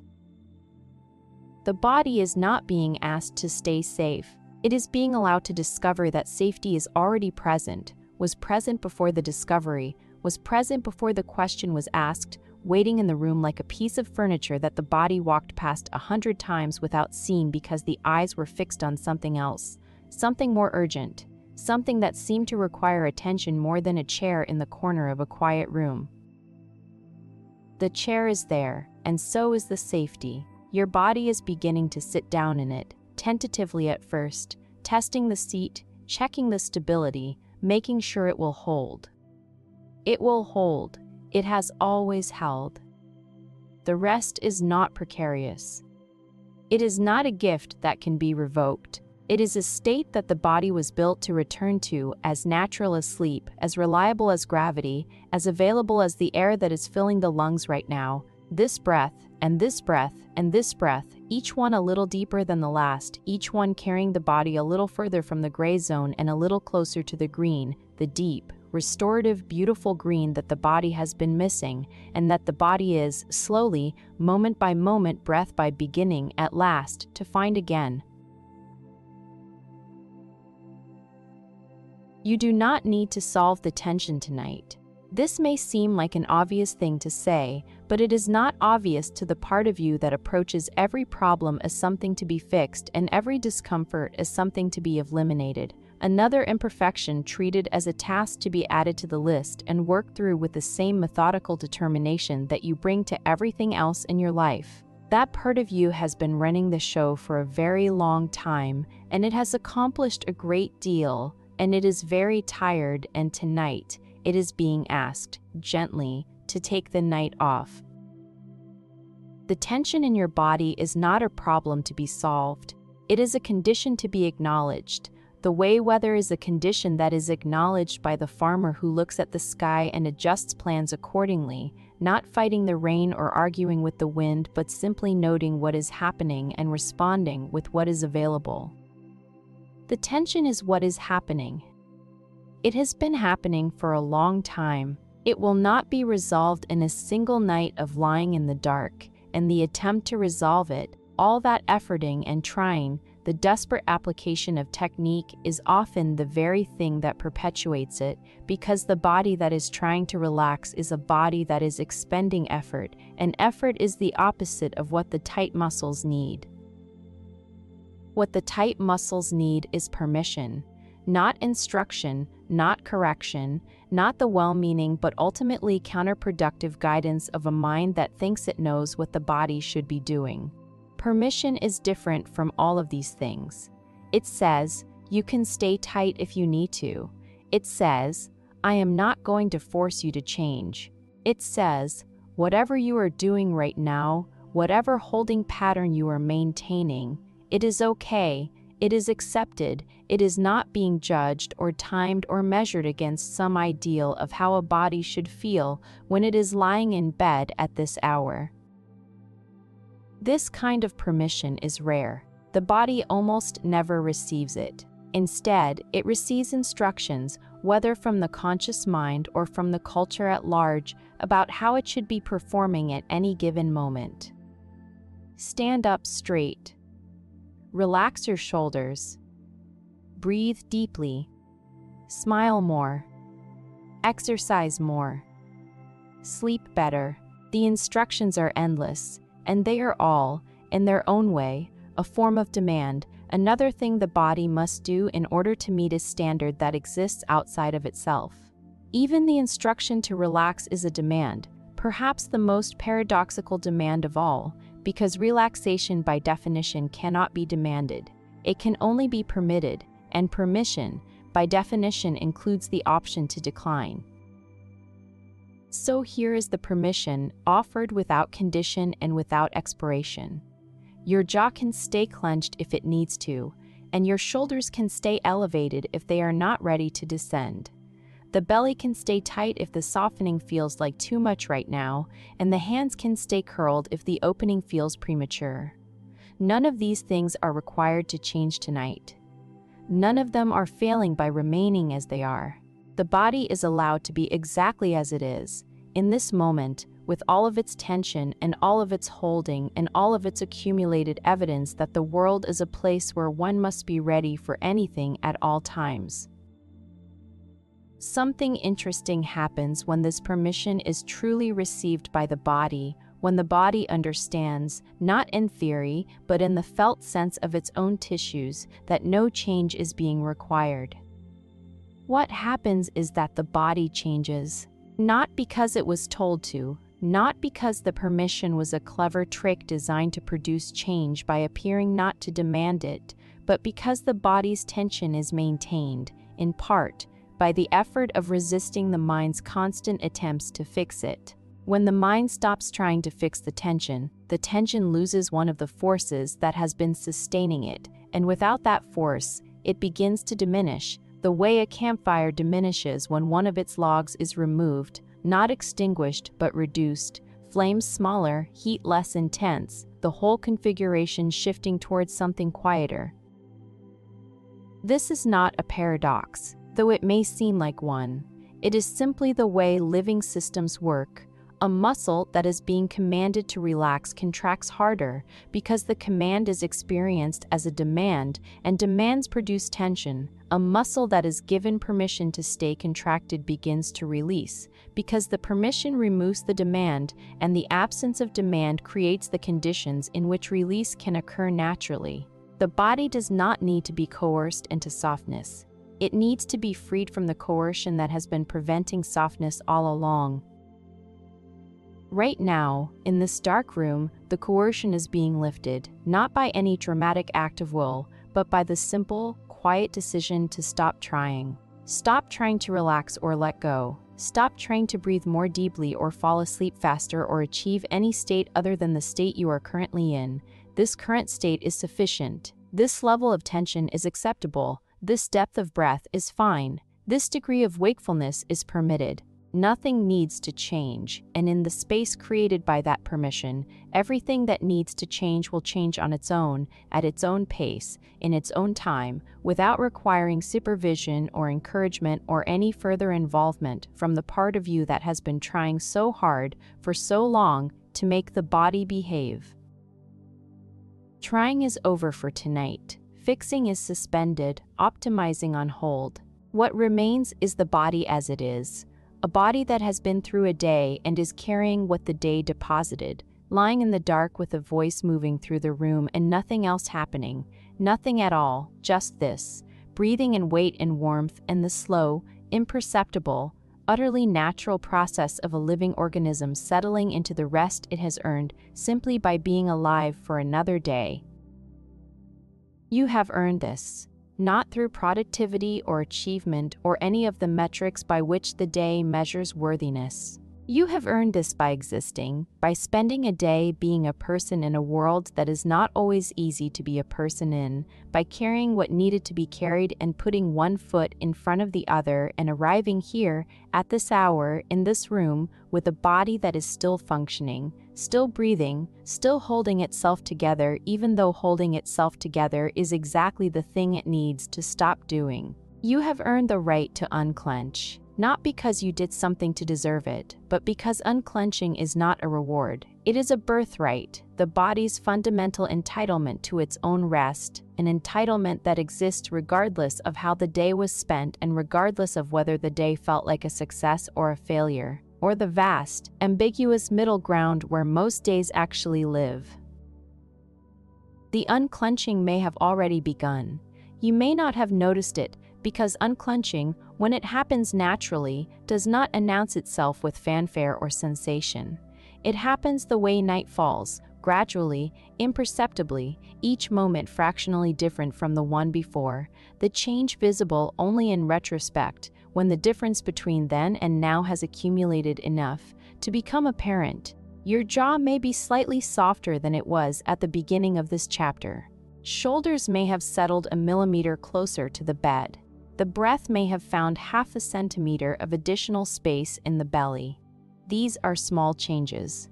They are also enormous changes, because each one represents a moment when the body chose to trust over vigilance, when the guard at the gate decided that the gate could stand a little more open, when the ancient, protective intelligence of the nervous system revised its assessment of the current situation and concluded that right now, for the next few breaths at least, it is safe to soften. Let the softening continue.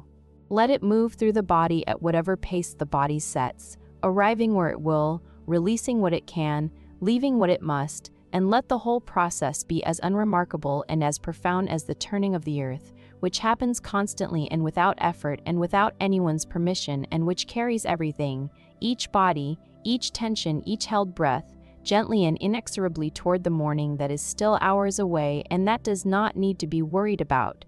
Not yet, not now, not while the night is doing its quiet and essential work. All day long you fought gravity, not consciously, not with awareness that a fight was happening, but in the constant, automatic way that every upright body fights gravity from the moment it stands until the moment it lies down. Muscles in your legs contracted to keep the knees from buckling. Muscles in the back contracted to keep the spine from collapsing. Those in the neck contracted to keep the head, that heavy, precious cargo, balanced on top of the whole precarious structure. Even sitting required effort, the body constantly making micro-adjustments to maintain its position, deep stabilizer muscles firing and releasing in patterns so rapid and so subtle that the conscious mind never registered them as work, even though they were, second after second, minute after minute, through every hour of the upright day. Now you are lying down and the fight is supposed to be over. Gravity is no longer the adversary. It is the ally, pulling the body gently into the surface beneath it, distributing the weight across a broad contact area, removing the need for any muscle to contract in the service of balance. In this position, the muscles that spend all day fighting gravity have permission to stop fighting and release their contractile hold, to go slack in the most complete and literal sense of the word. In this position, the body can surrender to the pull of the earth without any risk of falling, because there is nowhere left to fall to. The ground is already here. The body is already on it. Yet the muscles do not stop. Not not immediately. Reflexive contractions that maintained posture during the day persist into the night, echoing through the body the way a bell continues to resonate after it has been struck. Original impulse gone, but vibration continuing, diminishing by degrees, but still present, still audible, still shaping the body's experience of the present moment. Back muscles that held the spine upright are still partially engaged, as though the body might need to stand at any moment. Neck muscles that balance the head are still partially contracted, as though the head might need to turn. Leg muscles that maintain the stance are still partially firing, as though the ground beneath the body might shift and require a compensatory response. This residual contraction is the body's reluctance to fully trust the horizontal position, a reluctance that is as old as the species itself. A body that falls asleep in the wild is vulnerable, unable to respond quickly to threat if its musculature is fully relaxed. So the residual tension that persists into the night is the nervous system's insurance policy against total vulnerability, a minimum level of muscular readiness that allows the body to rest without fully disarming, to sleep without being completely defenseless. But you are not in the wild. You are in a room. It has walls and a door and whatever other features constitute safety in the modern-built environment. None of the threats the nervous system is insuring against are present here. No predator waits outside the window. No hostile stranger paces the hallway.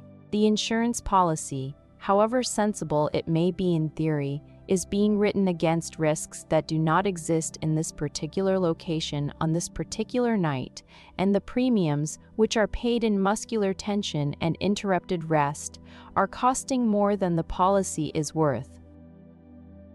Gravity is asking for something tonight. It is asking for the thing it always asks for, which is weight, full and undefended weight, the body's complete mass released into the Earth's pole without reservation, without the muscular braking system that the nervous system maintains against the possibility of needing to stand up quickly.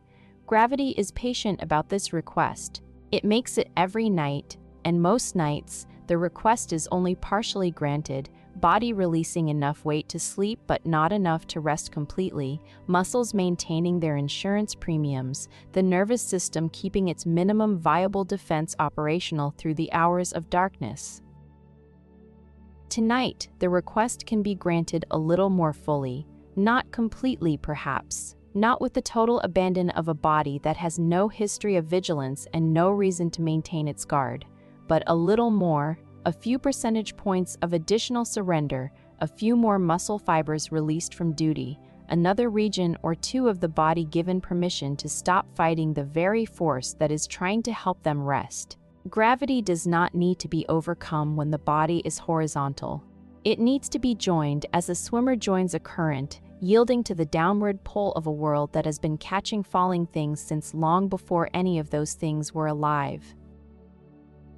Feel the pull. It is constant and gentle and completely indifferent to your opinions about it. Gravity does not care whether you are anxious or calm, whether your day was good or bad, whether you deserve rest or have failed to earn it by whatever metric the mind uses to assess worthiness. Gravity pulls everything equally, virtuous and flawed, productive and idle, all of them receiving the same persistent, gentle invitation to yield their weight to the surface beneath them. The surface is receiving. It has been receiving since you lay down, accepting every ounce of weight that the body has been willing to release, absorbing it without complaint, distributing it without effort, holding it without strain. The surface does not tire of holding. It does not fill up and reach capacity. It is not a limited resource that might run out if too much weight is given. It is simply there, solid and stable and patient, offering the same unconditional support that it has been offering all evening, support that requires nothing in return, that does not need to be earned or deserved or negotiated for. Let the body sink into the support. Sink is the right word because sinking implies passive movement, movement that happens to the body rather than movement the body performs. The body does not need to actively relax in order to sink. It needs only to stop actively resisting, to release the muscular braking system that has been preventing the full surrender to gravity, and to allow the descent to happen on its own, at whatever speed the body's residual tension permits. The sinking begins where the body is heaviest, pelvis and lower back, the region that bears the most weight during the upright hours and has the most weight to release when the day is over. If you bring attention there, you may notice that the lower back is slightly arched, muscles along the spine, maintaining a contractile pattern that lifts the vertebrae away from the surface beneath them. This arch is a remnant of the upright posture, the body's last holdout against the horizontal, a tiny bridge of tension that keeps a sliver of space between the spine and the bed, as though the spine is not quite ready to commit to lying down. Invite the bridge to dissolve, not by pressing the lower back into the mattress, which engages the abdominal muscles and creates a new tension to replace the old one, but by imagining that the muscles supporting the arch have been released from their responsibility, that the arch they have been maintaining is no longer needed because the bed is providing all the support the spine requires. It may flatten immediately or over the course of several breaths, or not at all tonight. Any of these outcomes is acceptable because the invitation is not a command and the dissolving is not a performance. Upward, the sinking continues through mid-back and ribcage, each vertebra settling a fraction deeper into the surface, ribs expanding a fraction wider as the muscles that have been compressing them release their hold. If the shoulders have not already descended, may find their final resting position now, drawn down and back by the pull of their own weight, collarbones widening, chest opening, the whole upper body settling into the bed with the quiet satisfaction of something heavy that has been held aloft for too long and is finally being allowed to rest on solid ground. The sinking reaches the head. The head is heavy, heavier than most people realize, a dense package of bone and brain and fluid that the neck has been supporting all day with admirable tenacity. Now the pillow or the mattress takes over the job, receiving the head's full weight and cradling it in a depression that conforms exactly to its shape, no adjustment needed, no effort required. The neck muscles, released from their duty as the head's support system, begin their own slow dissolution, lengthening and softening and yielding to the horizontal, the small joints of the cervical spine decompressing for the first time in 16 or 17 hours. This is what gravity has been asking for. This full, unhurried surrender of weight into the pull of the earth, this falling that is not a falling but a settling, not a collapse but a homecoming. The body returning to the ground the way all things return to the ground, the way all things return to the ground when they are released, gently and naturally and with the quiet inevitability of a process that has been happening since the universe first decided that mass should attract mass, that heavy things should be pulled toward the center of heavy things, that the earth should hold everything that the earth contains. You are being held, not metaphorically, not spiritually, not in any way that requires belief or faith or a particular philosophical orientation. You are being held physically, by the actual earth, through the medium of the bed, with a force that is measured in newtons and a patience that is measured in the age of the planet itself. This holding is unconditional. It has been unconditional since the moment you were born and will continue to be unconditional for as long as you are here. There is nothing you can do to make the earth hold you more firmly, and nothing you can do to make it stop. The holding is constant, complete, and entirely independent of your worthiness or productivity, your goodness or your flaws. Let yourself be held, and let the gravity have what it has been asking for. Allow the weight to be weight, let the heaviness be heaviness, let the body sink as deeply as it is willing to sink, and let the sinking be a gift you give yourself, not through effort but through the cessation of effort, the most generous thing a tired body can do for itself at the end of a long and effortful day.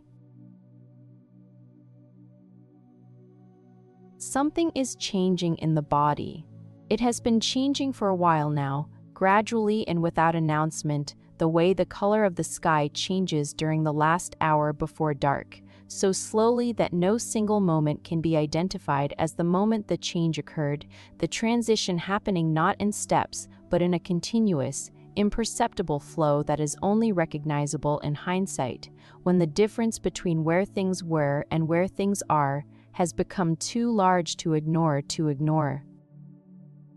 The guard is dissolving, not the guard that protects the body from actual physical harm, the reflexes and responses that would engage instantly if a real threat were to appear. That guard is permanent, hardwired, beyond the reach of intention or practice, or any amount of lying in the dark listening to a voice. The guard that is dissolving is the other one, the chronic, ambient, always-on guard that keeps muscles slightly engaged, breath slightly shallow, heart rate slightly elevated. It does not protect against specific threats but against the general possibility of threat, treating the future as inherently dangerous while the present serves as a holding pattern between one imagined danger and the next. This guard was useful once. This guard may be useful again, but right now, in this room and this bed, in this particular configuration of darkness and quiet, this guard is unnecessary, and the body, which has been receiving this message through 100 different channels over the past, however long you have been listening, is beginning to agree. Not with words. The body does not agree with words. It agrees with sensation, with a subtle shift in the quality of its own tissues, a shift that feels like loosening, like warming, a slight increase in the body's willingness to take up space and occupy its own boundaries rather than contracting toward its center the way it does when it feels unsafe. The dissolving happens in waves, not regular waves, not the kind that arrive on a predictable schedule, but the irregular organic waves that characterize all natural processes, waves that arrive when they arrive and withdraw when they withdraw, each one carrying a little more of the guard structure away with it, each one leaving the body a little softer, a little more open and present in its own skin. Between the waves, there may be moments of retightening, moments when the body instinctively pulls back toward its defended position, moments when the guard reasserts itself with a contraction of the jaw or a lifting of the shoulders or a catching in the breath. These moments are not failures. They are part of the process, the body checking and rechecking the environment, confirming that the safety is still present, that the conditions have not changed, that the dissolving is still permitted. Each check takes a little less time than the one before. Each retightening is a little less intense than the one before. The body is learning, in real time, that the safety is stable, that the quiet is persistent, that the darkness is not hiding anything, that the surface beneath it is not going to shift or give way or demand anything. This learning is not intellectual. It is cellular, tissue level, the kind of learning that happens below the reach of thought, in the body's own processing centers, the ones that assess safety and threat with a speed and a subtlety that the conscious mind cannot match. With each wave, the body sinks a little deeper, muscles release a little more, breath extends a little further, heart rate slows by a beat or two, blood, responding to the body's changing chemistry, redistributes itself, flowing away from the large skeletal muscles that needed it during the day's fight or flight readiness and toward the organs that need it during the night's rest and repair mode. Quietly, the stomach begins its gentle work while the intestines resume their rhythmic contractions. Resources shift from defense to maintenance, from readiness to restoration. You can feel this shift if you are paying attention, though paying attention is becoming more difficult, which is itself a sign that the shift is progressing, because the difficulty of paying attention indicates that the brain is beginning to withdraw from its daytime vigilance and move toward the lower frequency states of consciousness that precede sleep. Thoughts are becoming less linear. The thread of the narrative being spun by these words is becoming harder to follow, not because the words are more complex, but because the mind that is following them is beginning to loosen its grip on the sequential, logical, cause and effect mode of processing that characterizes wakefulness and is drifting toward the associative, imagistic, dreamlike mode that characterizes the threshold between waking and sleeping. Let the drift happen. The drift is not a distraction. It is a signal, the mind's way of telling the body that the guard can dissolve a little further, that the vigilance can reduce by another notch, that the investment in wakefulness can be drawn down by another increment. The drift feels like a slipping, a gentle downward movement of the mind through the layers of consciousness, like sinking through warm water, each layer a little dimmer and quieter, a little further from the bright, sharp, demanding surface where the day's business was conducted. In the deeper layers, the tension that the body has been carrying begins to look different. It is still there, but it is less solid, less urgent, less like a wall and more like a mist, something that can be moved through rather than something that blocks the path. The guard that seemed so formidable at the surface is thinner here, less defined, its edges blurring the way all edges blur at the boundary between sleep and waking, the boundary where the body's categories begin to dissolve, where tight and soft are no longer opposites but points on a spectrum, where the difference between tension and rest becomes less important than the deeper truth that both belong to one body, one life, one life. Dissolving continues, waves continue. The body persists in its gentle, relentless movement toward the state it was designed to occupy, full restoration, where every system is free to do its work without the diversion of resources toward defense. This state is close now, closer than it was at the beginning of this chapter, closer than it was at the beginning of this charpy. The distance between where the body is and where it needs to be has been narrowing all evening, breath by breath, word by word, wave by word, wave by wave, and the narrowing has reached a point where the remaining distance is small enough that the body can close it on its own, without guidance or instruction or any further involvement from the voice that has been accompanying it through the dart.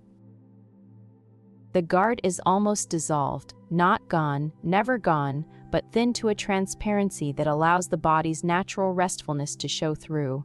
Like a window that has been cleaned of months of accumulated grime, the view still the same, but suddenly clear, suddenly visible, suddenly available in a way that it has not been for a long time. Through this cleared window, the body can see what it has been looking for all along, which is not a place or a state or a technique, but simply itself. The body as it is when nothing is being demanded of it, at rest and at home, as it was always meant to be when the day finally ended and the night finally began, when the guard finally, gratefully, dissolved into the dark from which it came. The words are becoming softer now. You may have noticed this, or you may not have, because the softening has been gradual, voice lowering by fractions, sentences lengthening like shadows at the end of a long afternoon, the spaces between the phrases widening to make room for the silence that is gathering at the edges of consciousness. This is not an accident. The softening is intentional, matching the pace to the place you are approaching, the place where words become less necessary and silence becomes more present, and the border between listening and dreaming begins to blur in a way that is not confusing but restful, not disorienting but deeply, profoundly orienting but deeply, profoundly orienting, because the place you are approaching is not a strange place. It is the most familiar place there is, where the body goes every night, where it went last night and the night before and every night since the very first night, the threshold of sleep. The threshold is not a line, it is not a doorway with a frame and a knob, a clear demarcation between here and there, between awake and asleep. It is more like a shoreline, a zone rather than a boundary, where the water and the land intermingle, where the waves wash in and pull back, where the solid ground becomes sand, then wet sand, then shallow water, then depth. The threshold of sleep has this same quality of gradual transition, each breath carrying you a little further into the water, each exhalation pulling you a little further from the shore, the whole process happening with the rhythm of tides, natural and unhurried and utterly unconcerned with whether the person caught in it is ready or willing or prepared to let go. Readiness is not required. This is worth saying at the threshold, because the mind's instinct is to prepare, to set conditions, hoping to achieve a state of sufficient relaxation before sleep is permitted to arrive. But sleep does not wait for permission. It does not wait for readiness. It arrives when the body's chemistry reaches a certain composition, when the brain's activity drops below a certain frequency, when the nervous system's acceptive reaches a certain threshold of confidence. These are not conditions that the mind can create through effort. They are conditions that emerge on their own when the mind stops creating conditions, when the effort of being awake is released, when the last thread of intentional consciousness is allowed to go slack. The thread is going slack now. You can feel it, or rather, you can feel the absence of the tautness that held it, the letting go that is not a doing but an undoing, not an action but a cessation, the simplest thing in the world and the hardest thing in the world, depending on how much the mind has invested in maintaining its grip. The mind has been gripping all day. It has been holding thoughts and plans and worries and hopes in a configuration that made sense during the daylight hours, when holding these things was necessary for navigating the demands of the day. Now the demands have ended, that configuration is no longer needed. Thoughts and plans and worries and hopes can be set down, all of them, every single one, placed gently on the nightstand alongside the phone and the water glass and whatever else occupies that small surface beside the bed, placed there not because they are unimportant, but because they are tomorrow's business, and tomorrow has its own energy for holding them, energy that does not need to be borrowed from tonight. The body at the threshold feels different from the body that began this journey. Not transformed, not fixed, not optimized, just different, the way a person feels different after a long walk.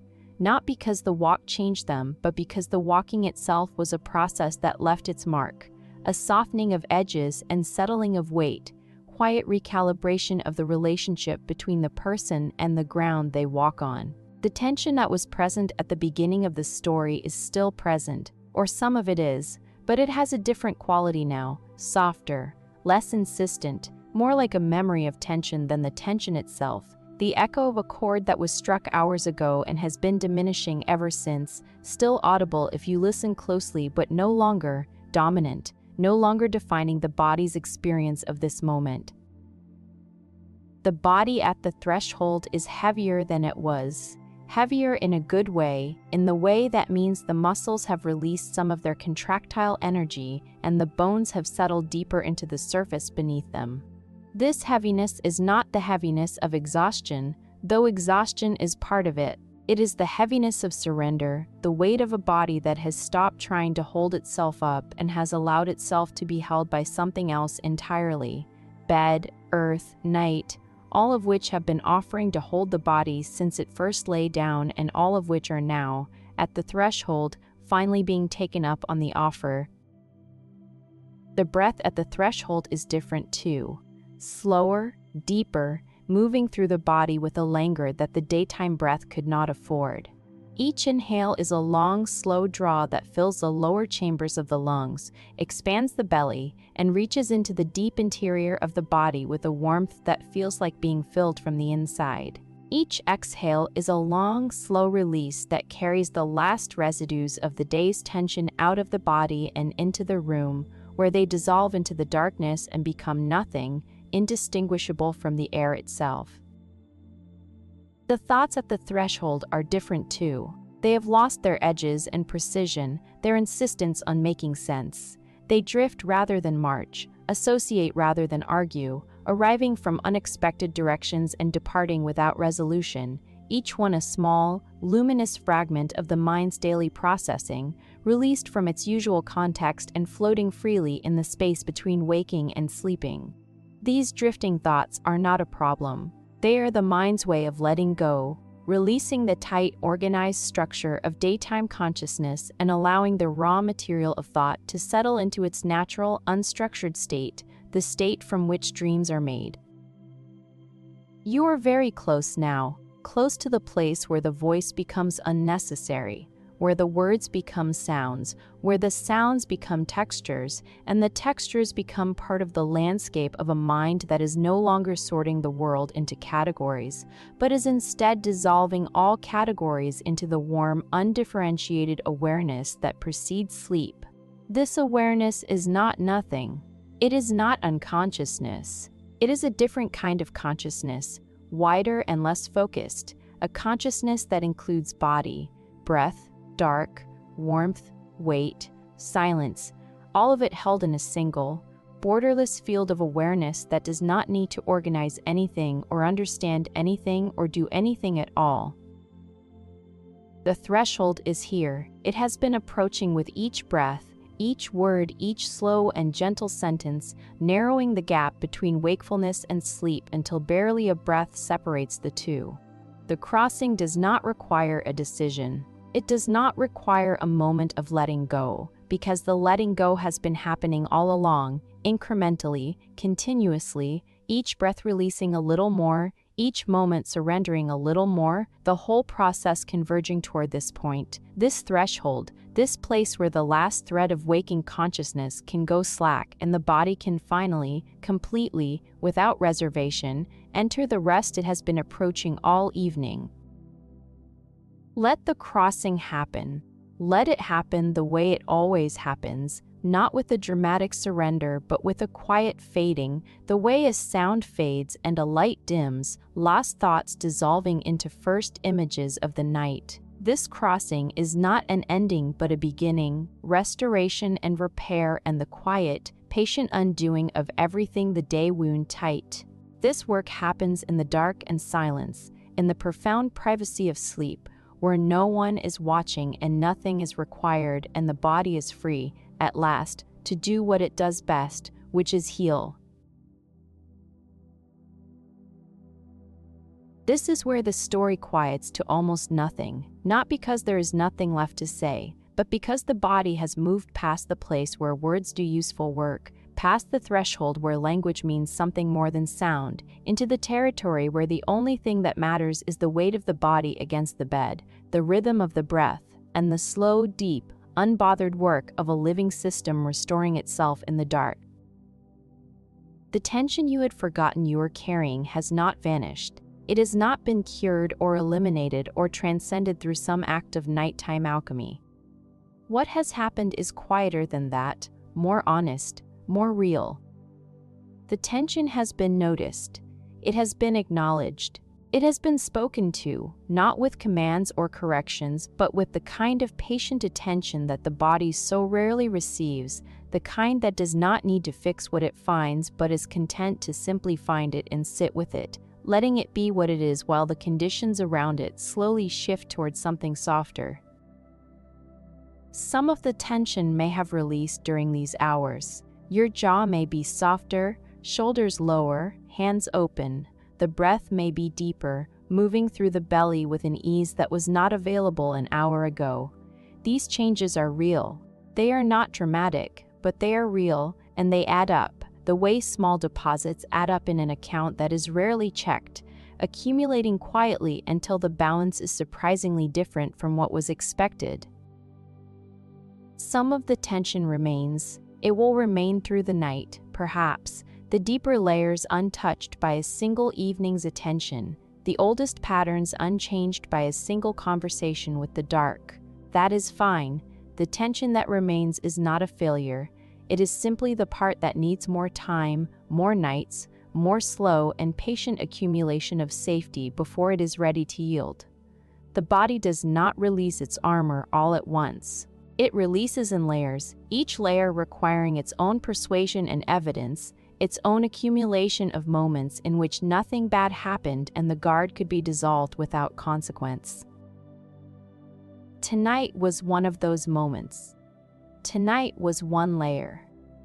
Tomorrow night can be another. The body does not need to be fixed in a single session. It needs to be attended to over time with the consistency and the patience that all genuine healing requires, not the healing of medicine or therapy, though those have their place, but the healing that happens simply through being present with what is, through noticing without fixing, through permitting without demanding, through trusting the body's own intelligence to do what it has always known how to do, which is return to balance when the conditions allow. Conditions are allowing now. The room is dark, the hour late. Your body is heavy against the surface that holds it. The breath is moving on its own, slow and deep, each exhale carrying something out and each inhale carrying something in, the steady exchange between the body and the air that has been happening since the first breath and will continue until the last. the most basic and most essential transaction in the economy of being alive. Sleep is here, or nearly here, or already partway arrived, the edges of consciousness softening and blurring and becoming difficult to distinguish from the beginnings of dream. The thoughts that remain are no longer thoughts in the usual sense. They are impressions, fragments, wisps of the day's processing being released into the night the way sparks are released from a fire, rising briefly and then going dark, each one carrying a tiny payload of resolved tension, each one departing the mind with a lightness that the daytime thoughts never had. The body that you brought into this room tonight, the body that was tight and braced and carrying the accumulated weight of a day that asked too much and returned too little, that body is still here. It is the same body. It has the same bones and organs, the same nervous system with its long memory and its cautious approach to trust. But something in it has shifted. Something in the relationship between the body and the night has been renegotiated, not through dramatic intervention, but through the simple, radical act of paying attention, of showing up for the body the way the body has been showing up for you every single day of your life, without complaint or recognition, without even the basic acknowledgement that what the body does, the constant, quiet, breathtaking work of keeping you alive, is extraordinary. It is extraordinary. Your heart has been beating all day, lungs breathing all day. Cells have been dividing, repairing, communicating with each other through a network of chemical signals so complex and so elegant that no technology has ever come close to replicating it. All of this happened while you were busy with other things, while your attention was elsewhere, while the body went about its work in the background unnoticed and unthanked, the most reliable partner anyone has ever had. Tonight, the partner has been noticed. Tonight, the attention came home. Not to stay, perhaps, because attention is restless and the day will come again with its own demands and its own diversions. But tonight, the attention rested on the body long enough for the body to receive something it needed. Something as simple as being seen, something as profound as being heard, something that has no name because it exists in the space between perception and response, between the act of noticing and the change that noticing produces, between the voice that spoke, the body that listened, and the silence that will remain when both have gone quiet. The silence is almost here. Let it come. Let it arrive the way it always arrives, not as an absence but as a presence, a fullness of quiet that is more restful than any sound, more nourishing than any word, more complete than any story that could ever be told about a body and its tension, and the long, slow, beautiful process of learning to let go. You are safe. You are held. The body is resting, or approaching rest, or already somewhere past the border of rest and into the deep, restorative country beyond it, where muscles finally go slack, breath settles into its slowest rhythm, and the mind releases its last grip on the organized, sequential, demanding world of wakefulness and enters the dreaming world, that deeper country where the tension can be unwound at a level that the waking mind cannot access, layer by thread until the body thread there till the body thread, until the body that you a, thread by thread until the body to beak rings, mind acts at, layer by teared. The morning will come, it always does. It will come with light, noise, and demands, and the body will rise to meet it, because that is what bodies do, and this body has been meeting mornings for a very long time, reliably, faithfully, even on the mornings that felt impossible, even on the mornings after nights that provided less rest than they promised. But between now and that morning, there are hours of darkness, hours that belong entirely to the body and the work it does when the conscious mind has stepped aside. These hours are not empty. They are among the fullest hours the body will experience, hours in which blood flows to tissues that need repair, neurons that fired all day are cleaned and restored, and hormones that regulate mood and appetite and resilience are balanced and replenished, all of it happening in the privacy of sleep, in the deep quiet of a body that has finally been allowed to do what it does best. The tension you had forgotten you were carrying, that was the beginning of the story, and it is the end of it too, because the forgetting and the remembering are part of the same cycle, the same rhythm that carries every living thing through its days and its nights. The forgetting happens during the day, when the demands are too loud and too many for the body's quiet signals to be heard. The remembering happens at night, in moments like this one, when the quiet is deep enough for the signals to surface and the attention is patient enough to receive them. Neither the forgetting nor the remembering is permanent. Both will happen again, tomorrow and the day after and the day after that, the body tightening during the day and softening at night, accumulating tension and releasing it, armoring itself, and then, in the safety of the dark, allowing the armor to thin. This is not a problem to be solved. This is the rhythm of a life. The tightening is not a failure. The softening is not a cure. Together, they are the pulse of existence, the systole and diastole of a body that must be both strong and soft, both defended and open, both ready for the world and available for rest. Tonight, softening has had its turn. Tomorrow, tightening will take over again. Neither one is the whole story. The whole story includes both. Just as a breath includes both inhale and exhale, just as a day holds both light and dark, the way a life includes both the moments of holding on and the moments of letting go. The letting go is happening now.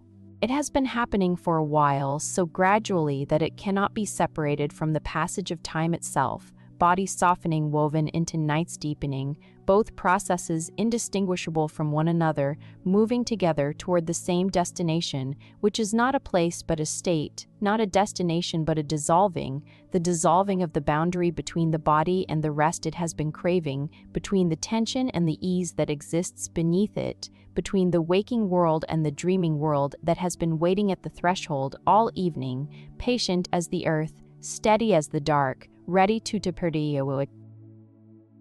Allow it all to be released. Allow the last of the day's weight to settle into the surface beneath you, the last of the breath's tightness to dissolve into the air around you. Let the last thoughts, whatever they are, float upward like smoke and disappear into the ceiling, or the sky, or the vast interior space where thoughts go when the mind that was holding them finally opens its hands.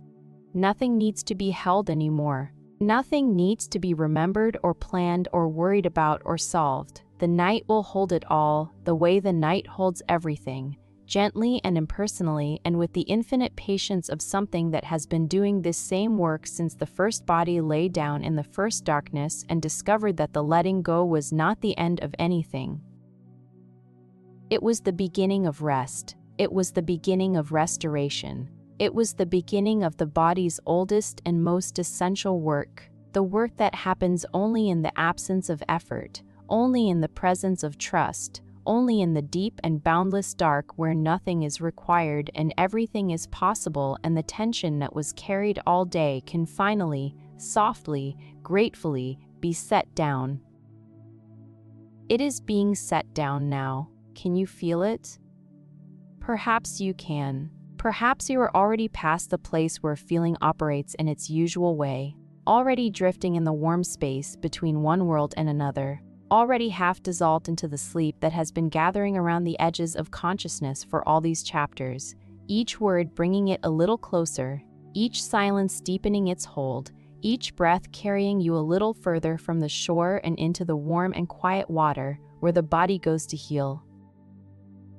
Sleep well. Sleep with the body you have, this body that carried you through another day, that held its tension because holding was what it knew how to do, and that is releasing its tension now because releasing is what it is learning to do, slowly, gently, one night at a time, one breath at a time, one long and unhurried story at a time. The tension you had forgotten, you remembered it tonight, felt it. You let it be there without fighting it, and in the not fighting, something shifted, something softened, something changed in the deep structure of the body's relationship with its own holding. That change is small. It is also real. It will be there in the morning, underneath the new day's new tensions, a quiet reminder that the body knows how to soften, that the armor knows how to thin, that the guard knows how to dissolve when the conditions are right. The conditions were right tonight. They will be right again. For now, the only condition that matters is this one: body in bed, breath in body, darkness in room, a silence in a darkness, and underneath all of it, steadier than any of it, a heartbeat that has been keeping its rhythm since before you knew what rhythm was, that will keep its rhythm through the night and into the morning, that asks for nothing and provides everything and is, in this moment and in every moment, the most faithful companion the body has ever known.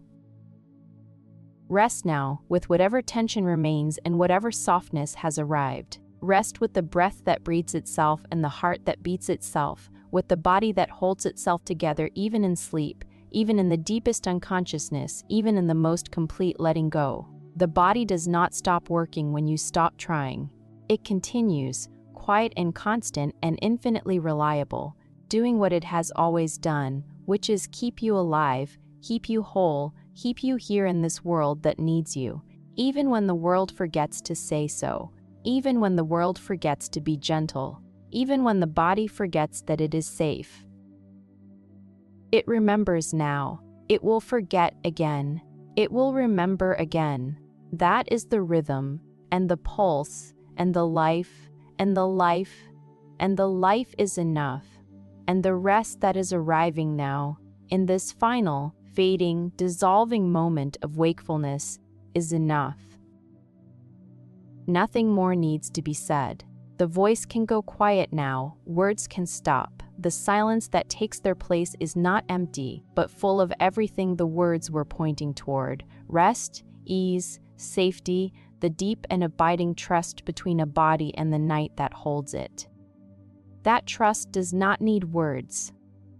It does not need stories. It does not need anything at all except what is already here, which is dark, quiet, breath, and a steady heartbeat, and the slow, warm, boundless peace of a body that has finally, after all this time, remembered that it is allowed to let go. Let go. It is safe. You are held. The night is here, and the night is enough, and you are enough, and the rest is here, and the rest is here, and the rest is yours, and there is nothing left to do but receive it, the way the earth receives rain, the way the body receives the sleep that is arriving now, right now, gentle and inevitable and as old as anything has ever been, carrying you in, carrying you home.